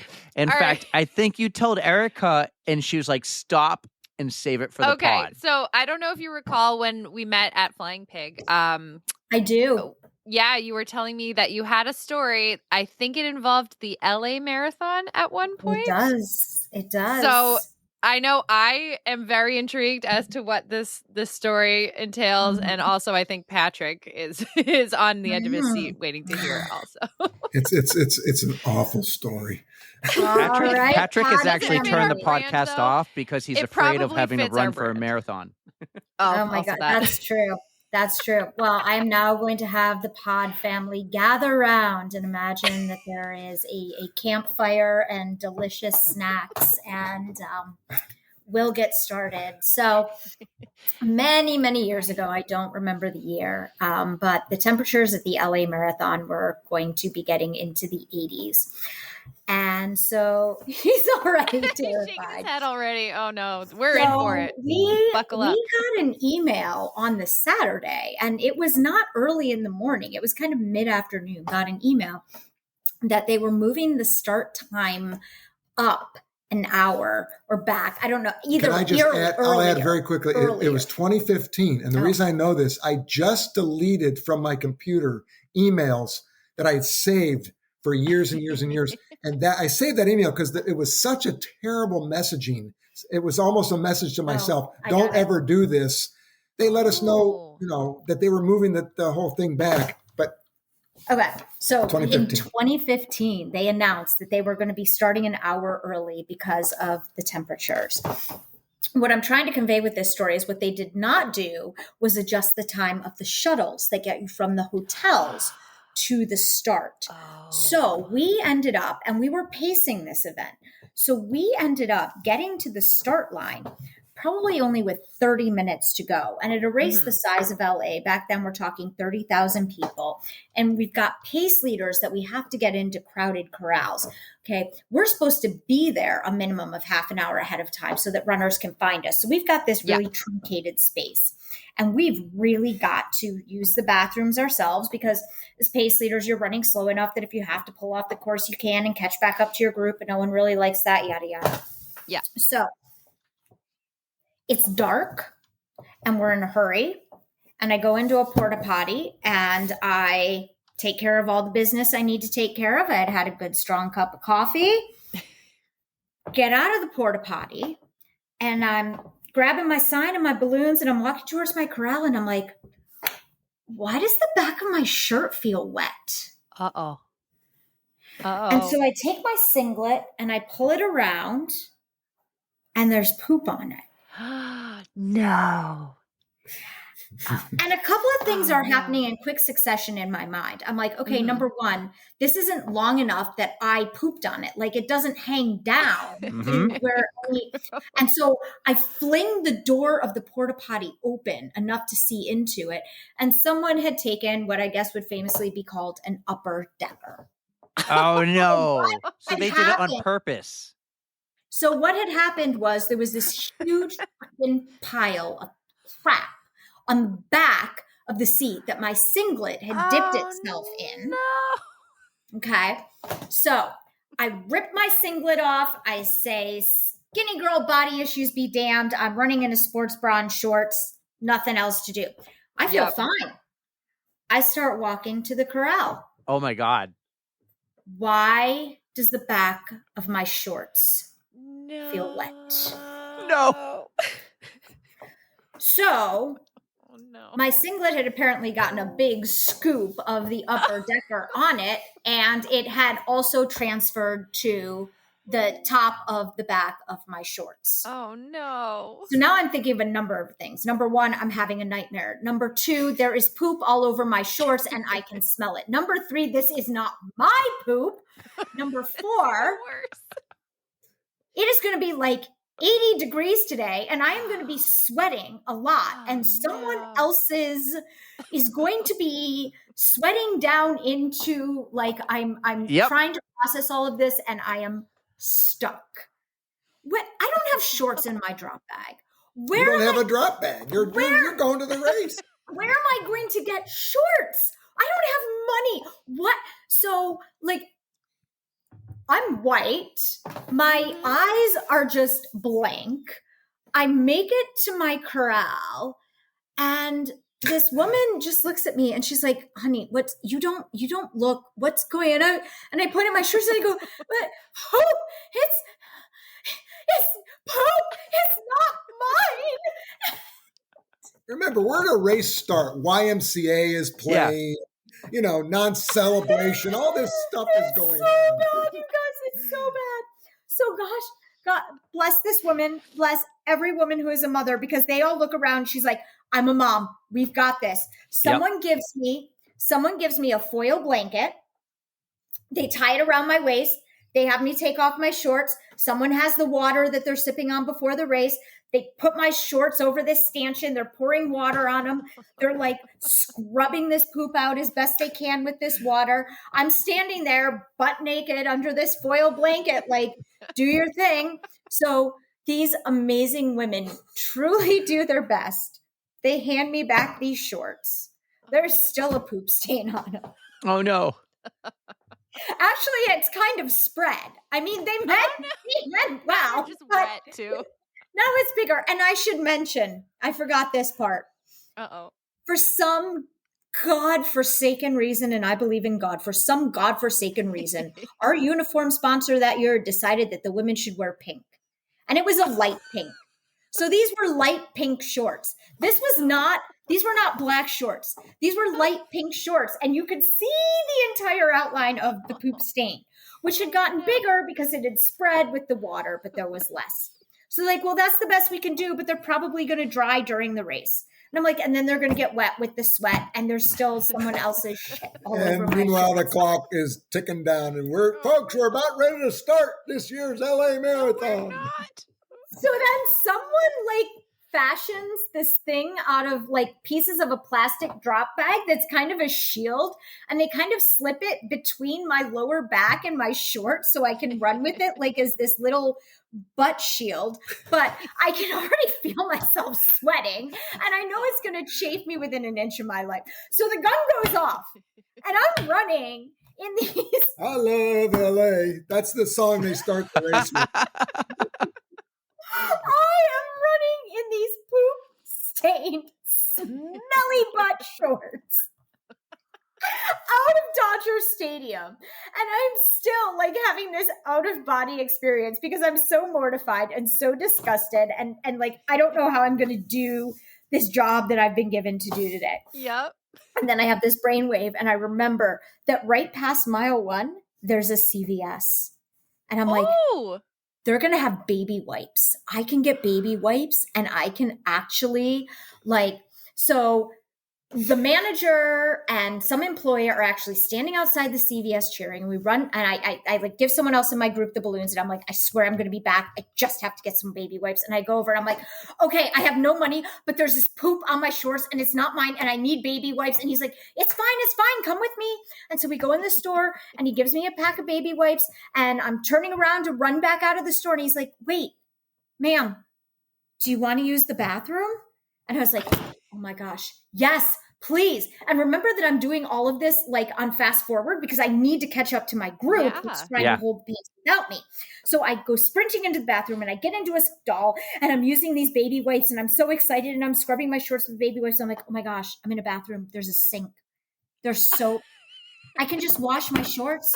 They're going to be wet, but I don't care. I can just, so I go out of the stall. I whip my shorts off. I throw them in the sink. I've got hand soap. I'm like singing. I am so happy. Like, this is the most fun I have ever had.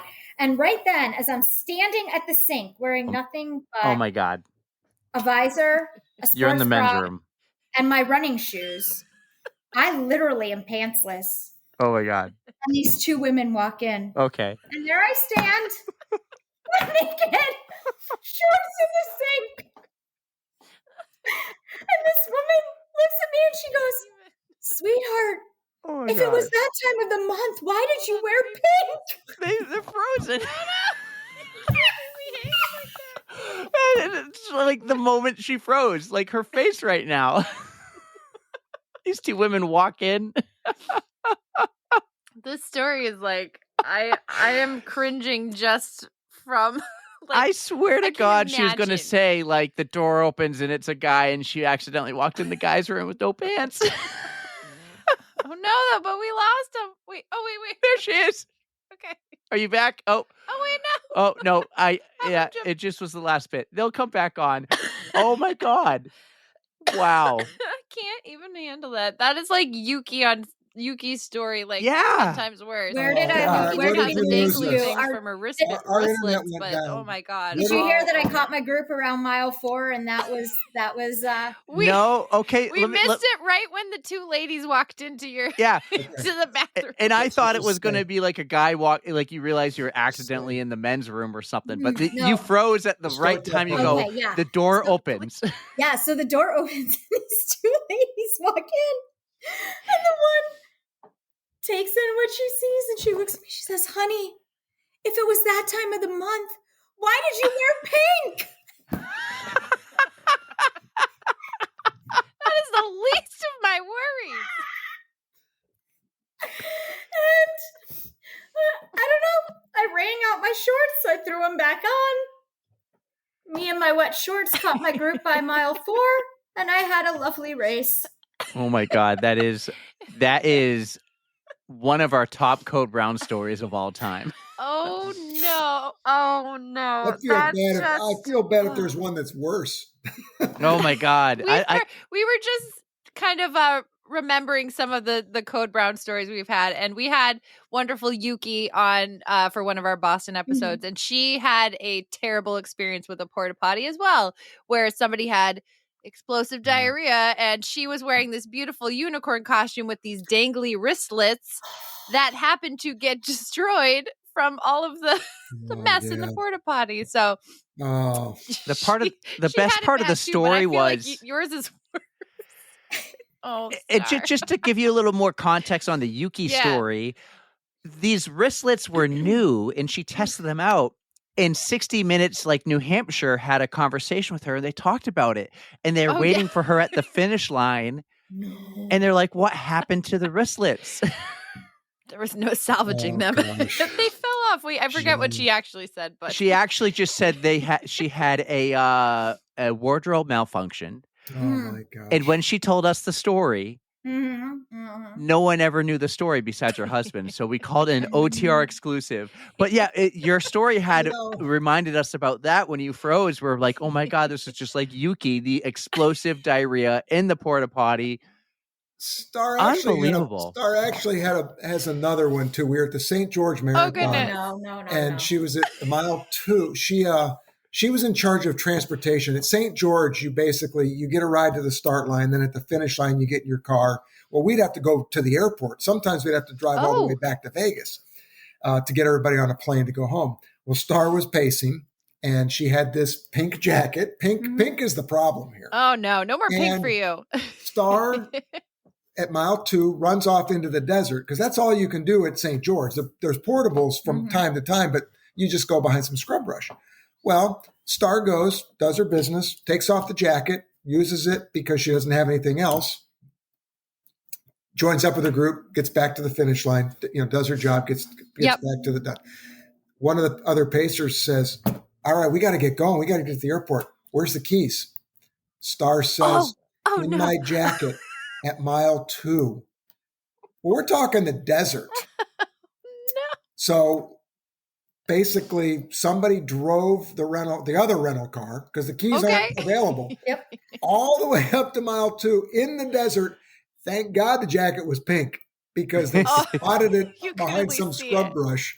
Got the keys, got back, got everybody there. Yeah, no one else would touch the jacket. They were like, "That's your job." But no, and then we actually had a few years back, I was able to be a great service to someone. It was actually, but one of our elites had a really rough race, and as she was finishing, her stomach turned on her, and it's a good friend of mine here in Columbus.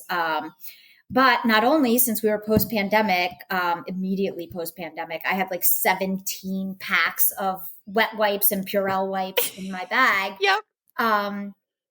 But I also happened to I had never had time to change into my pajamas the night before because I was so busy working, and I had cute little shorts that were perfectly clean. And so I was able to get her into clean shorts, and You're such a good friend.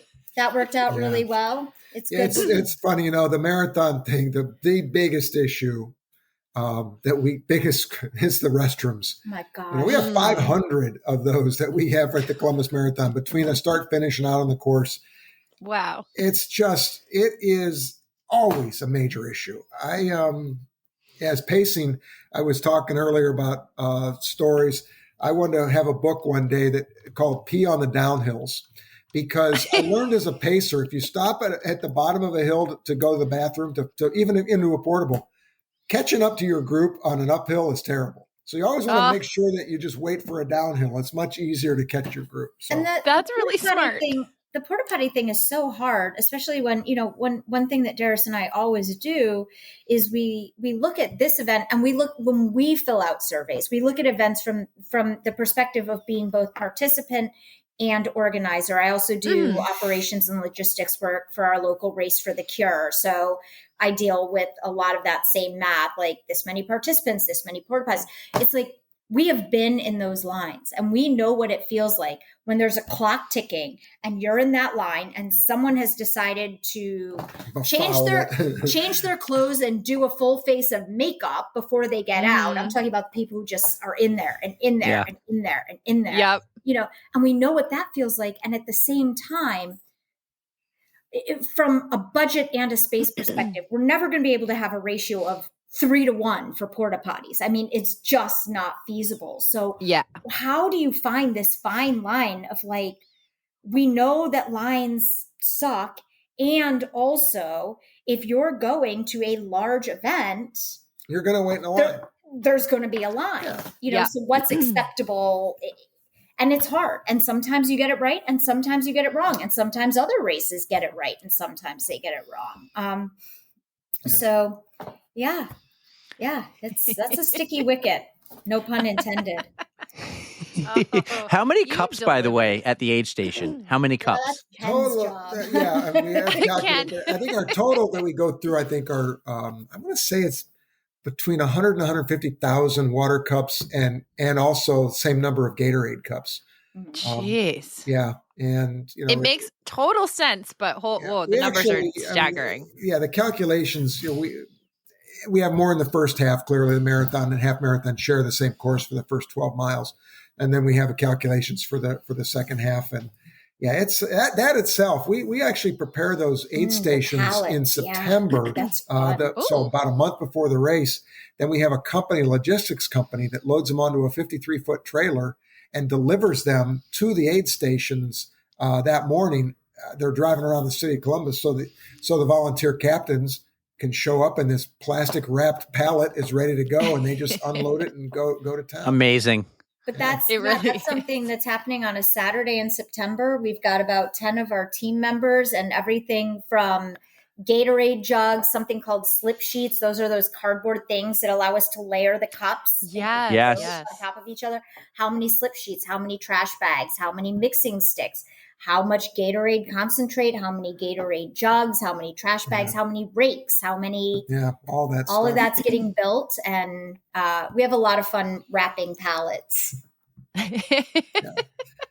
God, it's so cool. It's so cool to hear those behind the scenes stories about like everything that goes into a race, and that you're planning these things 12 months a year. You'd be planning them 14 months a year if there were for that many. Like, it's just so cool to hear these stories. I'm sure there's so much more we're missing that we could ask to get into it. Like just the ratios blow me away with the cups, and probably the porta potties too. Like, you have, what is it, Erika? One porta potty per 30 people when you did your race? I think like it's really supposed to be like 1 for every 100 or something, but then the lines are ridiculous. So you want to do like 1 for every 50, but even then, like it's ridiculous. Yeah, I think so we're 1 to every 30 if you do the math. I mean, yeah. Yeah. That's how you try to eliminate some of the Yeah. lines, but it Eliminate. just doesn't help. Yes, exactly. People are just gonna sit in there no matter what. So well, gotta try to get the race day number 2 out. we'll talk about it the next time you have us on, if that ever Yes. happens. That's Oh, what I was getting absolutely. to next. Well, Part I two. just want to say, we'll talk about Badwater in that next episode. I want to hear Yes, about that. I want to because hear about I javelina. Oh, there's so many things I want to hear about. I did 42 gels Oh gosh. in 40 hours, Oh my God. and I never once used a bathroom. Wow. Yeah. Wait, so, is that just number 2, or did you not have to number 1 either? No, you have to Okay, keep good. counts, Okay, yeah. good. Because I was like, that gets a little dangerous. You have to hydrate well. But no, Yes, so yes. that's the opposite end. I never even had an 42 inkling gels? of needing to go to the bathroom. So Javelina last fall was the first time that I ever didn't poop during 100. Big news, Yeah. people. Oh gosh, we have stories about Badwater and bathroom stops, and a friend of ours that we crewed. Oh Lord, He's a very famous Badwater runner that we got to his first I official thought you were talking finish. about the other one in bathroom stuff, and I was going to say Oh that yeah, is there's not that. our friend. No, That we is had not our those friend. bathroom stories too. But yeah, All I know is that Badwater, you have to have the Biffy bags, right? Is that what they're called? Like they're required gear that you have Yeah, to carry or a with bucket. you? Yeah. I mean, some teams just put a bucket in there. yeah. There's a legend of a God. van people driving around with a full bucket throughout the I'll day. save something for part Yeah, two. we got a lot. We could go on and on. So I've actually, while recording, I've already planned part 2, and I write notes throughout this, right? Good. When we come to the Columbus Marathon, whether it's in 25 or 26, a few days before or a few days after, because I'm sure you'll be busy, in-person recording part 2, we can have Patrick there to like just sit in the background or ask questions too. Maybe you can bring some other people on, or maybe we just focus on you. Maybe we bust out like a bunch of episodes in Columbus with people you know, but we'll come back and talk Badwater, ultra marathons, 100 milers, some great race stories. I'm so I'm happy. sure by then you'll have extra stuff to talk about too, because Oh, you yeah. guys are always out doing stuff. Actually, the woman who is a Columbus police officer who is in charge of the marathon security was on my Badwater crew. So No she way. can be there and she can give some feedback on Oh, cool. On the gun. on the gun. Oh, And that's the- right. Write that down, the Eric. Write that down. the rapid release Tylenol. Oh yeah, we have stories. Yeah, I just want to say thank you. We feel honored that you chose us to be part of this. We love the sport. We love the people of the sport. We also just love that whether you're out there for your first time or your 50th, like I said, your time, whatever you're going for, just enjoy this and have fun with it. Don't take any of this stuff so seriously. Very few of us are earning prize money, so let's have fun with it. Yes. Yeah. That's a great message. But guys, Yes. it's not over yet. We have 2 final questions. Oh, no. We did not prep you for these questions. Sometimes they're really easy, sometimes they're really hard. I'm going to go first. So, On the Runs is having this huge pasta dinner. We're going to have everyone from 2025, all our guests, come to the pasta dinner, and it's going to be this wicked fun event. You get to bring a +1. Both of you get to bring a +1. You can bring anyone in your running community, maybe a famous runner you wanted to run with or hang out or have dinner with once, dead or alive, legends, friends. Who are you going to bring as your +1? And you can't say each other. And it has to be a runner. Should be a runner. Preferred to be a runner. Involved in running. Okay. It goes with our theme, but I guess it's not limited to that, right? You could say Forrest Gump. That would work.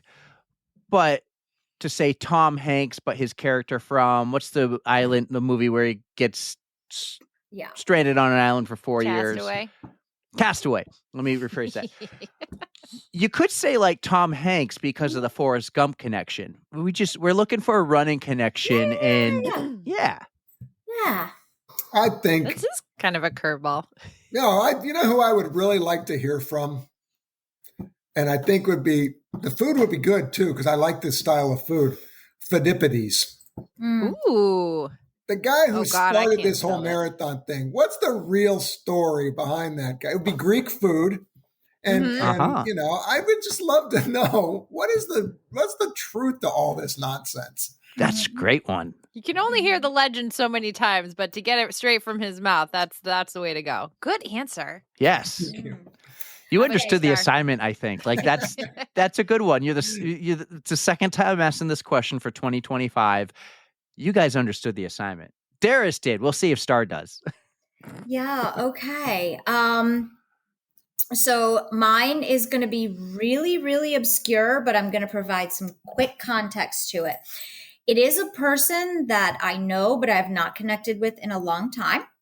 Her name is Rhonda Provost. And Rhonda Provost was the first woman to do an out and back crossing of Death Valley. Oh, wow. She did voluntarily. She did it a couple of years after her husband did it. Time wise, we can say, yes, her time was faster, but Badwater is not just a race to me. It's an incredibly sacred place. And she didn't do this out and back crossing as part of a sanctioned event. It was more of, it was an independent thing. But when I first was at a camp with her and heard her story, it was before I had run Badwater. It's before I had even been to Death Valley and developed this relationship that I now have with that piece of the desert and creation. And I would love to sit down with her again and learn more about her experience now that I've also experienced it. And she's a pioneer in this more niche area of ultra running. So that's my answer. That's a good answer. That. Great answer. She's a great person. Excellent. I would love to have her at dinner. I'm so excited for this question this year. It's going to be great. Yeah. So I'm going to keep my question the same. We've had it for, I guess, the entirety of our podcast, but we have ourselves an awesome Spotify playlist. I might decide to do like a 2025 version, but either way. But I would like to invite you both to add a song. So you can each add a song if you like. If not, just one for the two of you. You guys decide. But would you like to add something to our playlist? It can be anything that you like to listen to that just pumps you up. I don't know if you listen to music while you run, but either way, just something that gets you in the mood to run. Well, Little Girl Gone by Chinchilla. Ooh, I'll send it to you. Mine is such a softball, such a plane to the masses, but I have to do it. The race, the Columbus Marathon, starts with 50,000 watts of Thunderstruck by AC/DC. Excellent. And it is just so, people are like, it was actually part of the race before I took over as director, but as director, I've continued it. And that's the start, the countdown, Thunderstruck. It's so wild. It's an awesome song. 15,000 people. How can you not get pumped up over that? That song. You when you come to Columbus for this event, you will just say, we also have fireworks. We also have some crazy stuff. It's why I'm tired of hearing about 2026. Make the room. Yeah, come on. Yeah. Game on. Yeah, game on. Patrick's daughter lives in Columbus. They can put you up. Come on now. Yeah. I like this. I'm not going to impose on anybody. We'll make it out No, there. we are. You know what? No one's in our house. You can stay That's here. true. I think Patrick did say that you guys, you guys stay really close to the race, even though you're in Columbus. I still have to be stay in a close to hotel, headquarters. Because I get up at 3 a.m. to go to the start. I just have to be down there. And I could tow the camper. We just need a place to put the camper. We can. We can put that. Actually, one of our team members parks his camper down right at our start finish area and stays there overnight. Yeah, that would be us. Can you got imagine a spot for me? walking out of the camper and just be on the start line? Hey, here we go. Hey, we'll park. We have spot in the grass lot. It's our kind of our utility area. We'll put you in the we'll have your own little That's campground. it. I'm towing the camper. Wheels are turning. We're going. All right, Erika, finally the camper will actually be utilized at a race. Oh, shut up. I would love that. There's a story behind that. This would be so I've actually cool. considered spending the night at the start line. I mean, because I'm already there that late cuts your enough on commute. Saturday, and I'm up there early enough Sunday. I might have to camp out. That'd be kind of fun. That'd Is be there a blast. enough room in your camper, Eric? How many people can fit in We'll that set thing? up. We'll have a whole campground. We'll set up tents and everything. How fun would that? That would really be a blast. Yeah, 20. I'm down. Yeah. Okay. All Here we right. go. Here We'll we see go. what we can make happen this year. If not, it will happen. This will happen. This podcast is going nowhere. It's Star's going to like, grow and keep prove it. going up. Receipts. Bring it. Now we have our question for both of you.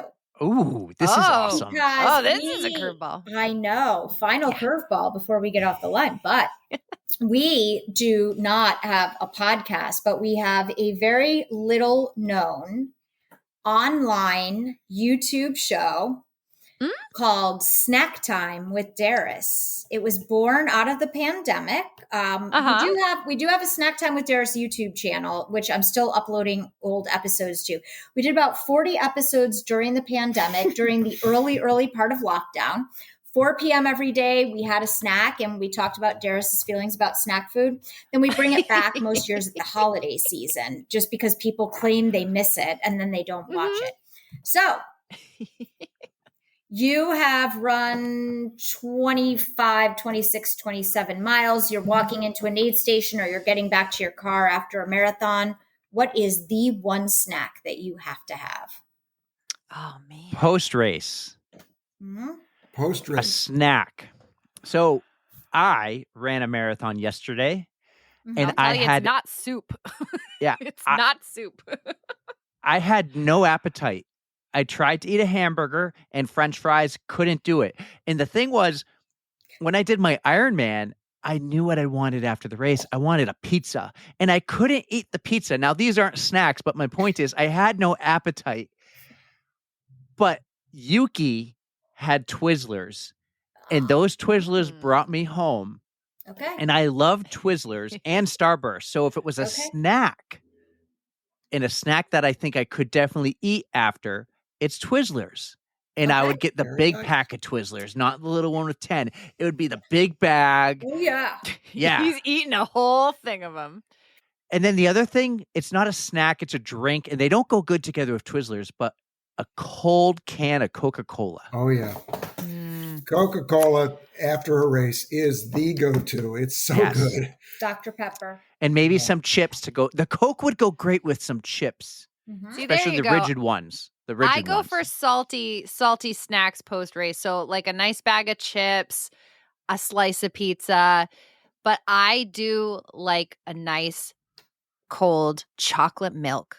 Like that is just like, there's something about a chocolate, like Eric, that'll kill you. That'll kill Eric. Yep. He's allergic to casein, but I can have it. And, but it's just, you get the protein, you get the carbs back. It's hydrating you. It tastes delicious. Like I don't drink a lot of milk as it is, but just like chocolate milk. It's a good, it fulfills at that moment. Yep. No, we get it. It sure does. So what about you guys? That's a good question to throw back at you. Snacks? So when I do ultras, I've gotten into walking lately. I'm doing some walking events, and I carry a can of Pringles in my Nathan vest. That has been a go-to for me, but the barbecue ones. Yep, I don't know what flavor you like, but same thing. They're like salty and sweet, but now like people are noticing them, and they're like in the middle of the race. You don't want to be drawing attention. You're just trying to do your thing, and someone calls out, "Are those Pringles?"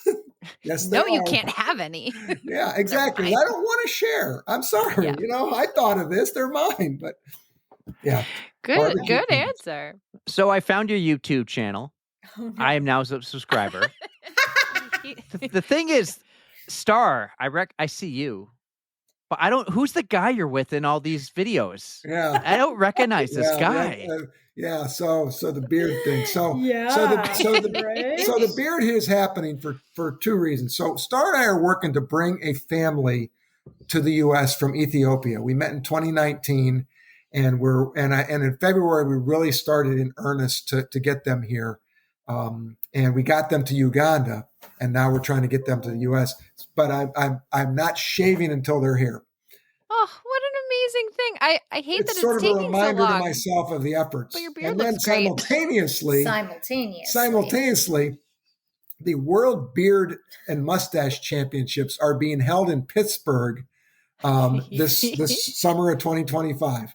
Uh-huh. July 4th weekend. And so I thought, I'm just going to keep going. And if they're not here from Ethiopia yet, I'm just going to enter those contests and see what There happens. you go. So who knows? I mean, it's getting closer and closer. I mean, we're already into the new year here. I don't know. It's going to keep on going. I think it's a great look. Honestly, it's a distinguishing factor because Patrick has said he's seen you like out randomly in Columbus and just like, oh, there's Darris with his awesome beard. So I know it's a good look on you. It's just being silly. Life is too darn serious. We had such a terrible day today. We were having some plumbing work done. And before plumber could get here, our sewer backed up. So now we had 2 plumbers at the same time. One in the basement, one in the bathroom. While another guy was working on our chimney that was falling apart. So we had like work crews, so that's the kind of day you can't have. So you might as well have fun. Yes. So have some Pringles and Twizzlers and enjoy your day. Yes. Guys, this was so cool. What a fun one. Like, Thank you for finding us interesting. Because I'm not sure I think you're we so tipped any of interesting. those. let me tell you this quick little side story is, obviously we're recording months in advance with a lot of these, okay? And I ran the marathon yesterday, and as I'm like, oh, it's Sunday, I have to make show notes for today, and then we're having a beer and a hamburger that I can't eat because I have no appetite. Right. And I said, Erika, it's on you. And she goes, no, it's on Patrick. And she sends a group chat to Patrick and says, Patrick, we need notes. Guys, You did a great job. I glazed up my phone a few times with all the notes and the questions Patrick asked. I didn't have to. We didn't need to do it. Like, you two were amazing. You ran the show so wonderfully. Yeah, there's so like. Don't you Patrick, love it when you're completely unprepared for a meeting and it ends up going perfectly? Yes. In fact, Erika goes to me. She says to me in a text an hour before recording, do you have the notes yet? Can you send them so I can print them? And I go, I thought you were doing it. And I was like, oh, I was busy today at work. I didn't have time. Well, so this morning, I said to Darris, so we've got the shit snaker in the basement. No, when you said, I thought you were doing it, that's exactly what it felt like when I called that company and said, hey, did you get the chips on? What chips? I thought you were doing it. Yeah. Look, it all comes full circle. No. I gotta be fair. Okay. So there didn't end up being any poop in our basement. It was just roots. We got out of that very easily, but we had some plumbing issues in our bathroom and had to have a new sink installed and stuff ripped out of the wall. Then our chimney was overdue for the work that's being done, but they found bats up there. Okay. And at about 3:00, when I'm going out for my run, Darris goes, and you're going to be ready at 6, right? I go, for what? So I know our job was just to talk, but I think we were all in the same space and it ended up working out perfectly. Yeah. This was amazing. But I'll end on this note. And I'm not just saying this because the show's already done. You've already recorded us. You're stuck with us. Yes. You two made us comfortable. Yeah. I've done enough so of these, happy. and Star has done enough of these where the people basically they make it about them, and the hosts basically, now that I'm done talking about me, why don't you talk about me for a while? One of those kind. And so thank you. This was you genuinely had interest, and you understand. I mean, you run. You know the audience, and what we're trying to talk about is it's all heartfelt fun that I think you come across that way. So thank you. Thank you so much for that, man. We Thank you couldn't so have done much. it without you guys. You guys are very easygoing. Yeah. You're willing to share. Like, No, we like didn't have to pick stuff out of you. You're just like, here we go. We're going to talk. And that's what we love. We just love sharing the stories. And it's our job to make you feel comfortable. So I'm glad that we could. And I hope we made your day a little bit better than. Oh, no, than it was just a great day. Hey. Well, let me tell you this. In my intro, I don't know if you caught on, but I used the word PodFam. Everyone who comes on the pod is part of our PodFam. This poster right here behind me, that's our first 100 episodes of our PodFam. Oh. I said you were second family PodFam, like second cousins, because You know Patrick and Angela and people, right? And Now I go, you're stuck with us. now you're first family. I go their second family PodFam, becoming first family PodFam. I'm giving it right back, Star. Yeah. Yeah. Darris and Star Blackford, welcome to the PodFam.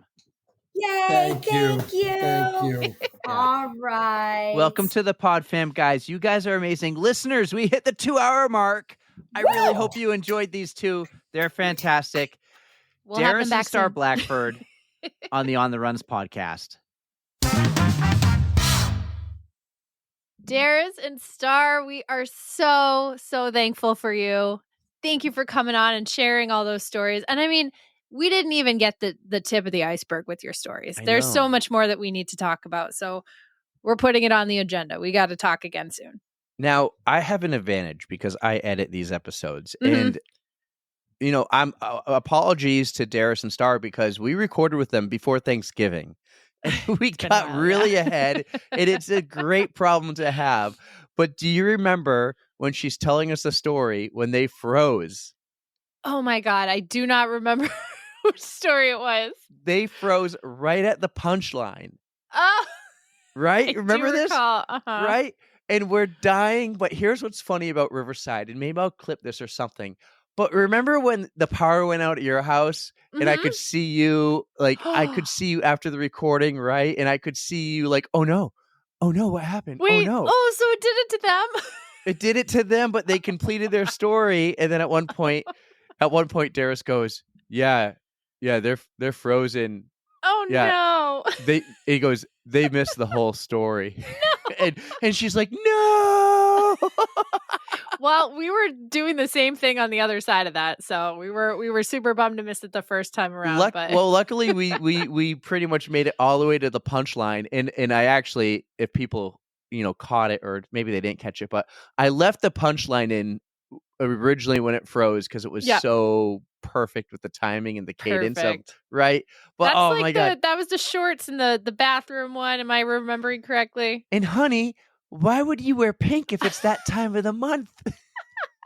Okay, I need the refresher. I have to go back and listen. That's going to be fantastic. You're gonna enjoy the episode, and Mhm. I know. I hope everyone who listened did. I know our Ohio Pod fam did, and I really hope we can make it out to the Columbus Marathon soon. We'll tow the camper. We'll camp from the start finish line. How fun We'll will do that be? live shows. We'll do like a campfire one there with them, and get those really good stories about Badwater and some other 100-milers.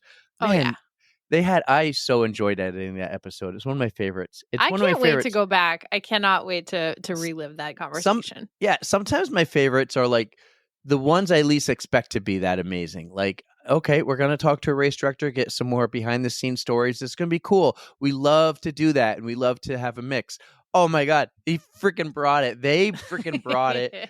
And we were They understood the assignment. We were also a little bit like on the fence of, do we do more of these where two people are on the other line? You know, how they're side by side.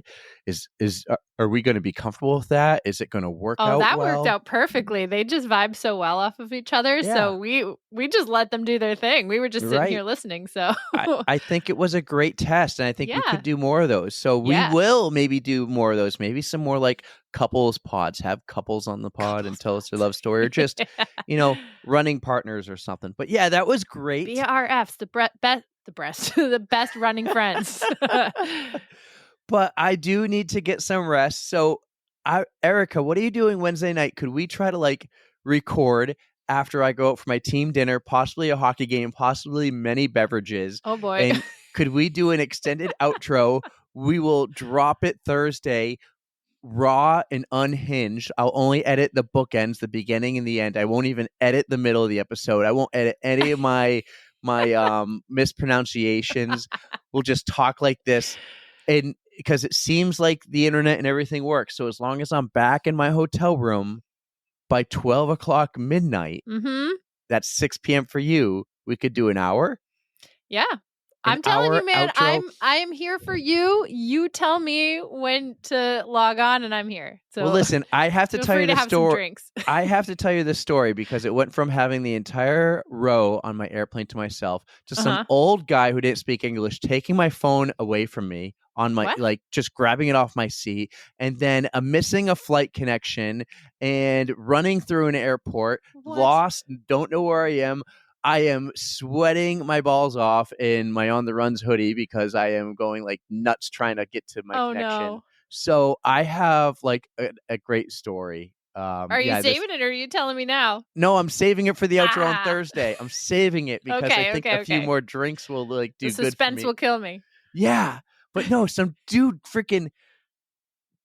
I'll leave you with this. Like, I'm on the airplane. There's like this huge airplane. There's almost nobody on it. I can't believe like this thing's not full. Everyone has their own row to themselves. And this guy's like walking around randomly. Can't understand him because he doesn't speak English.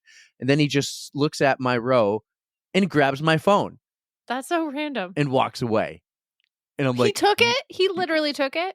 well, yeah, it was plugged into the charging port and unplugged, and I quickly went, no, that is not your phone. He obviously Wow. thought it was his. Uh-huh. But yeah, Wow. that's I'll tell you, that's all I'm giving you, and then we Just can a talk more taste. on the outro. It's just Okay. a taste. It's just Well, a taste. I will be waiting patiently. I hope you have a wonderful time while you're out there. I hope the jet lag doesn't hit you too hard or anything. And it's be hard ready to going. chat. Yeah, it's hard going east, but it's easy going back west. So I think going back home will be better. We'll see. We'll see how I am in find the out. morning. We'll see. Yeah. I'll tell you on Wednesday night. That would be great. I can give you like my little update on Sweden. Like, I took a bus, a plane, then a train, then a plane, and then another train, and then I walked like 2/3 of a mile to my hotel. That's how I got here. Oh, and I drove my truck to the bus station. So Wow. I'm missing a boat. I'm sure there will be one somewhere. Yeah. Go take like a river cruise or something. I don't even know what's around. But hey, enjoy yourself, get some rest, hope work goes well, and we'll chat soon.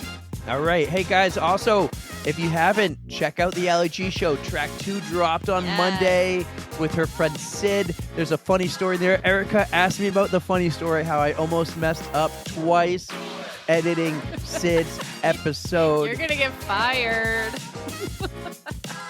Ali and I work well together. We cross-check each other and figure everything out. So, yes, it was awesome.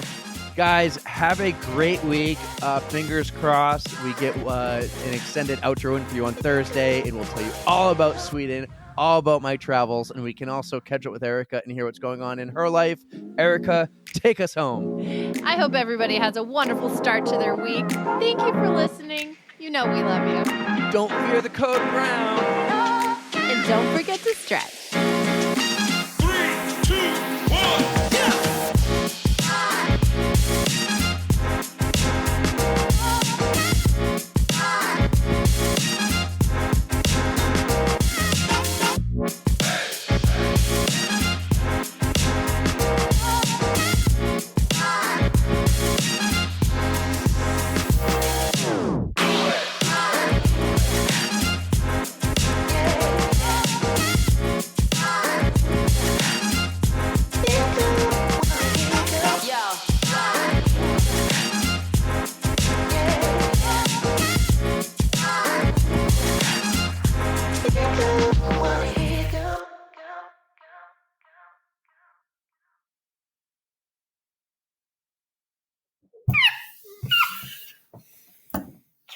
So I ran out my shorts. I threw my wet shorts back on. I ran out the door.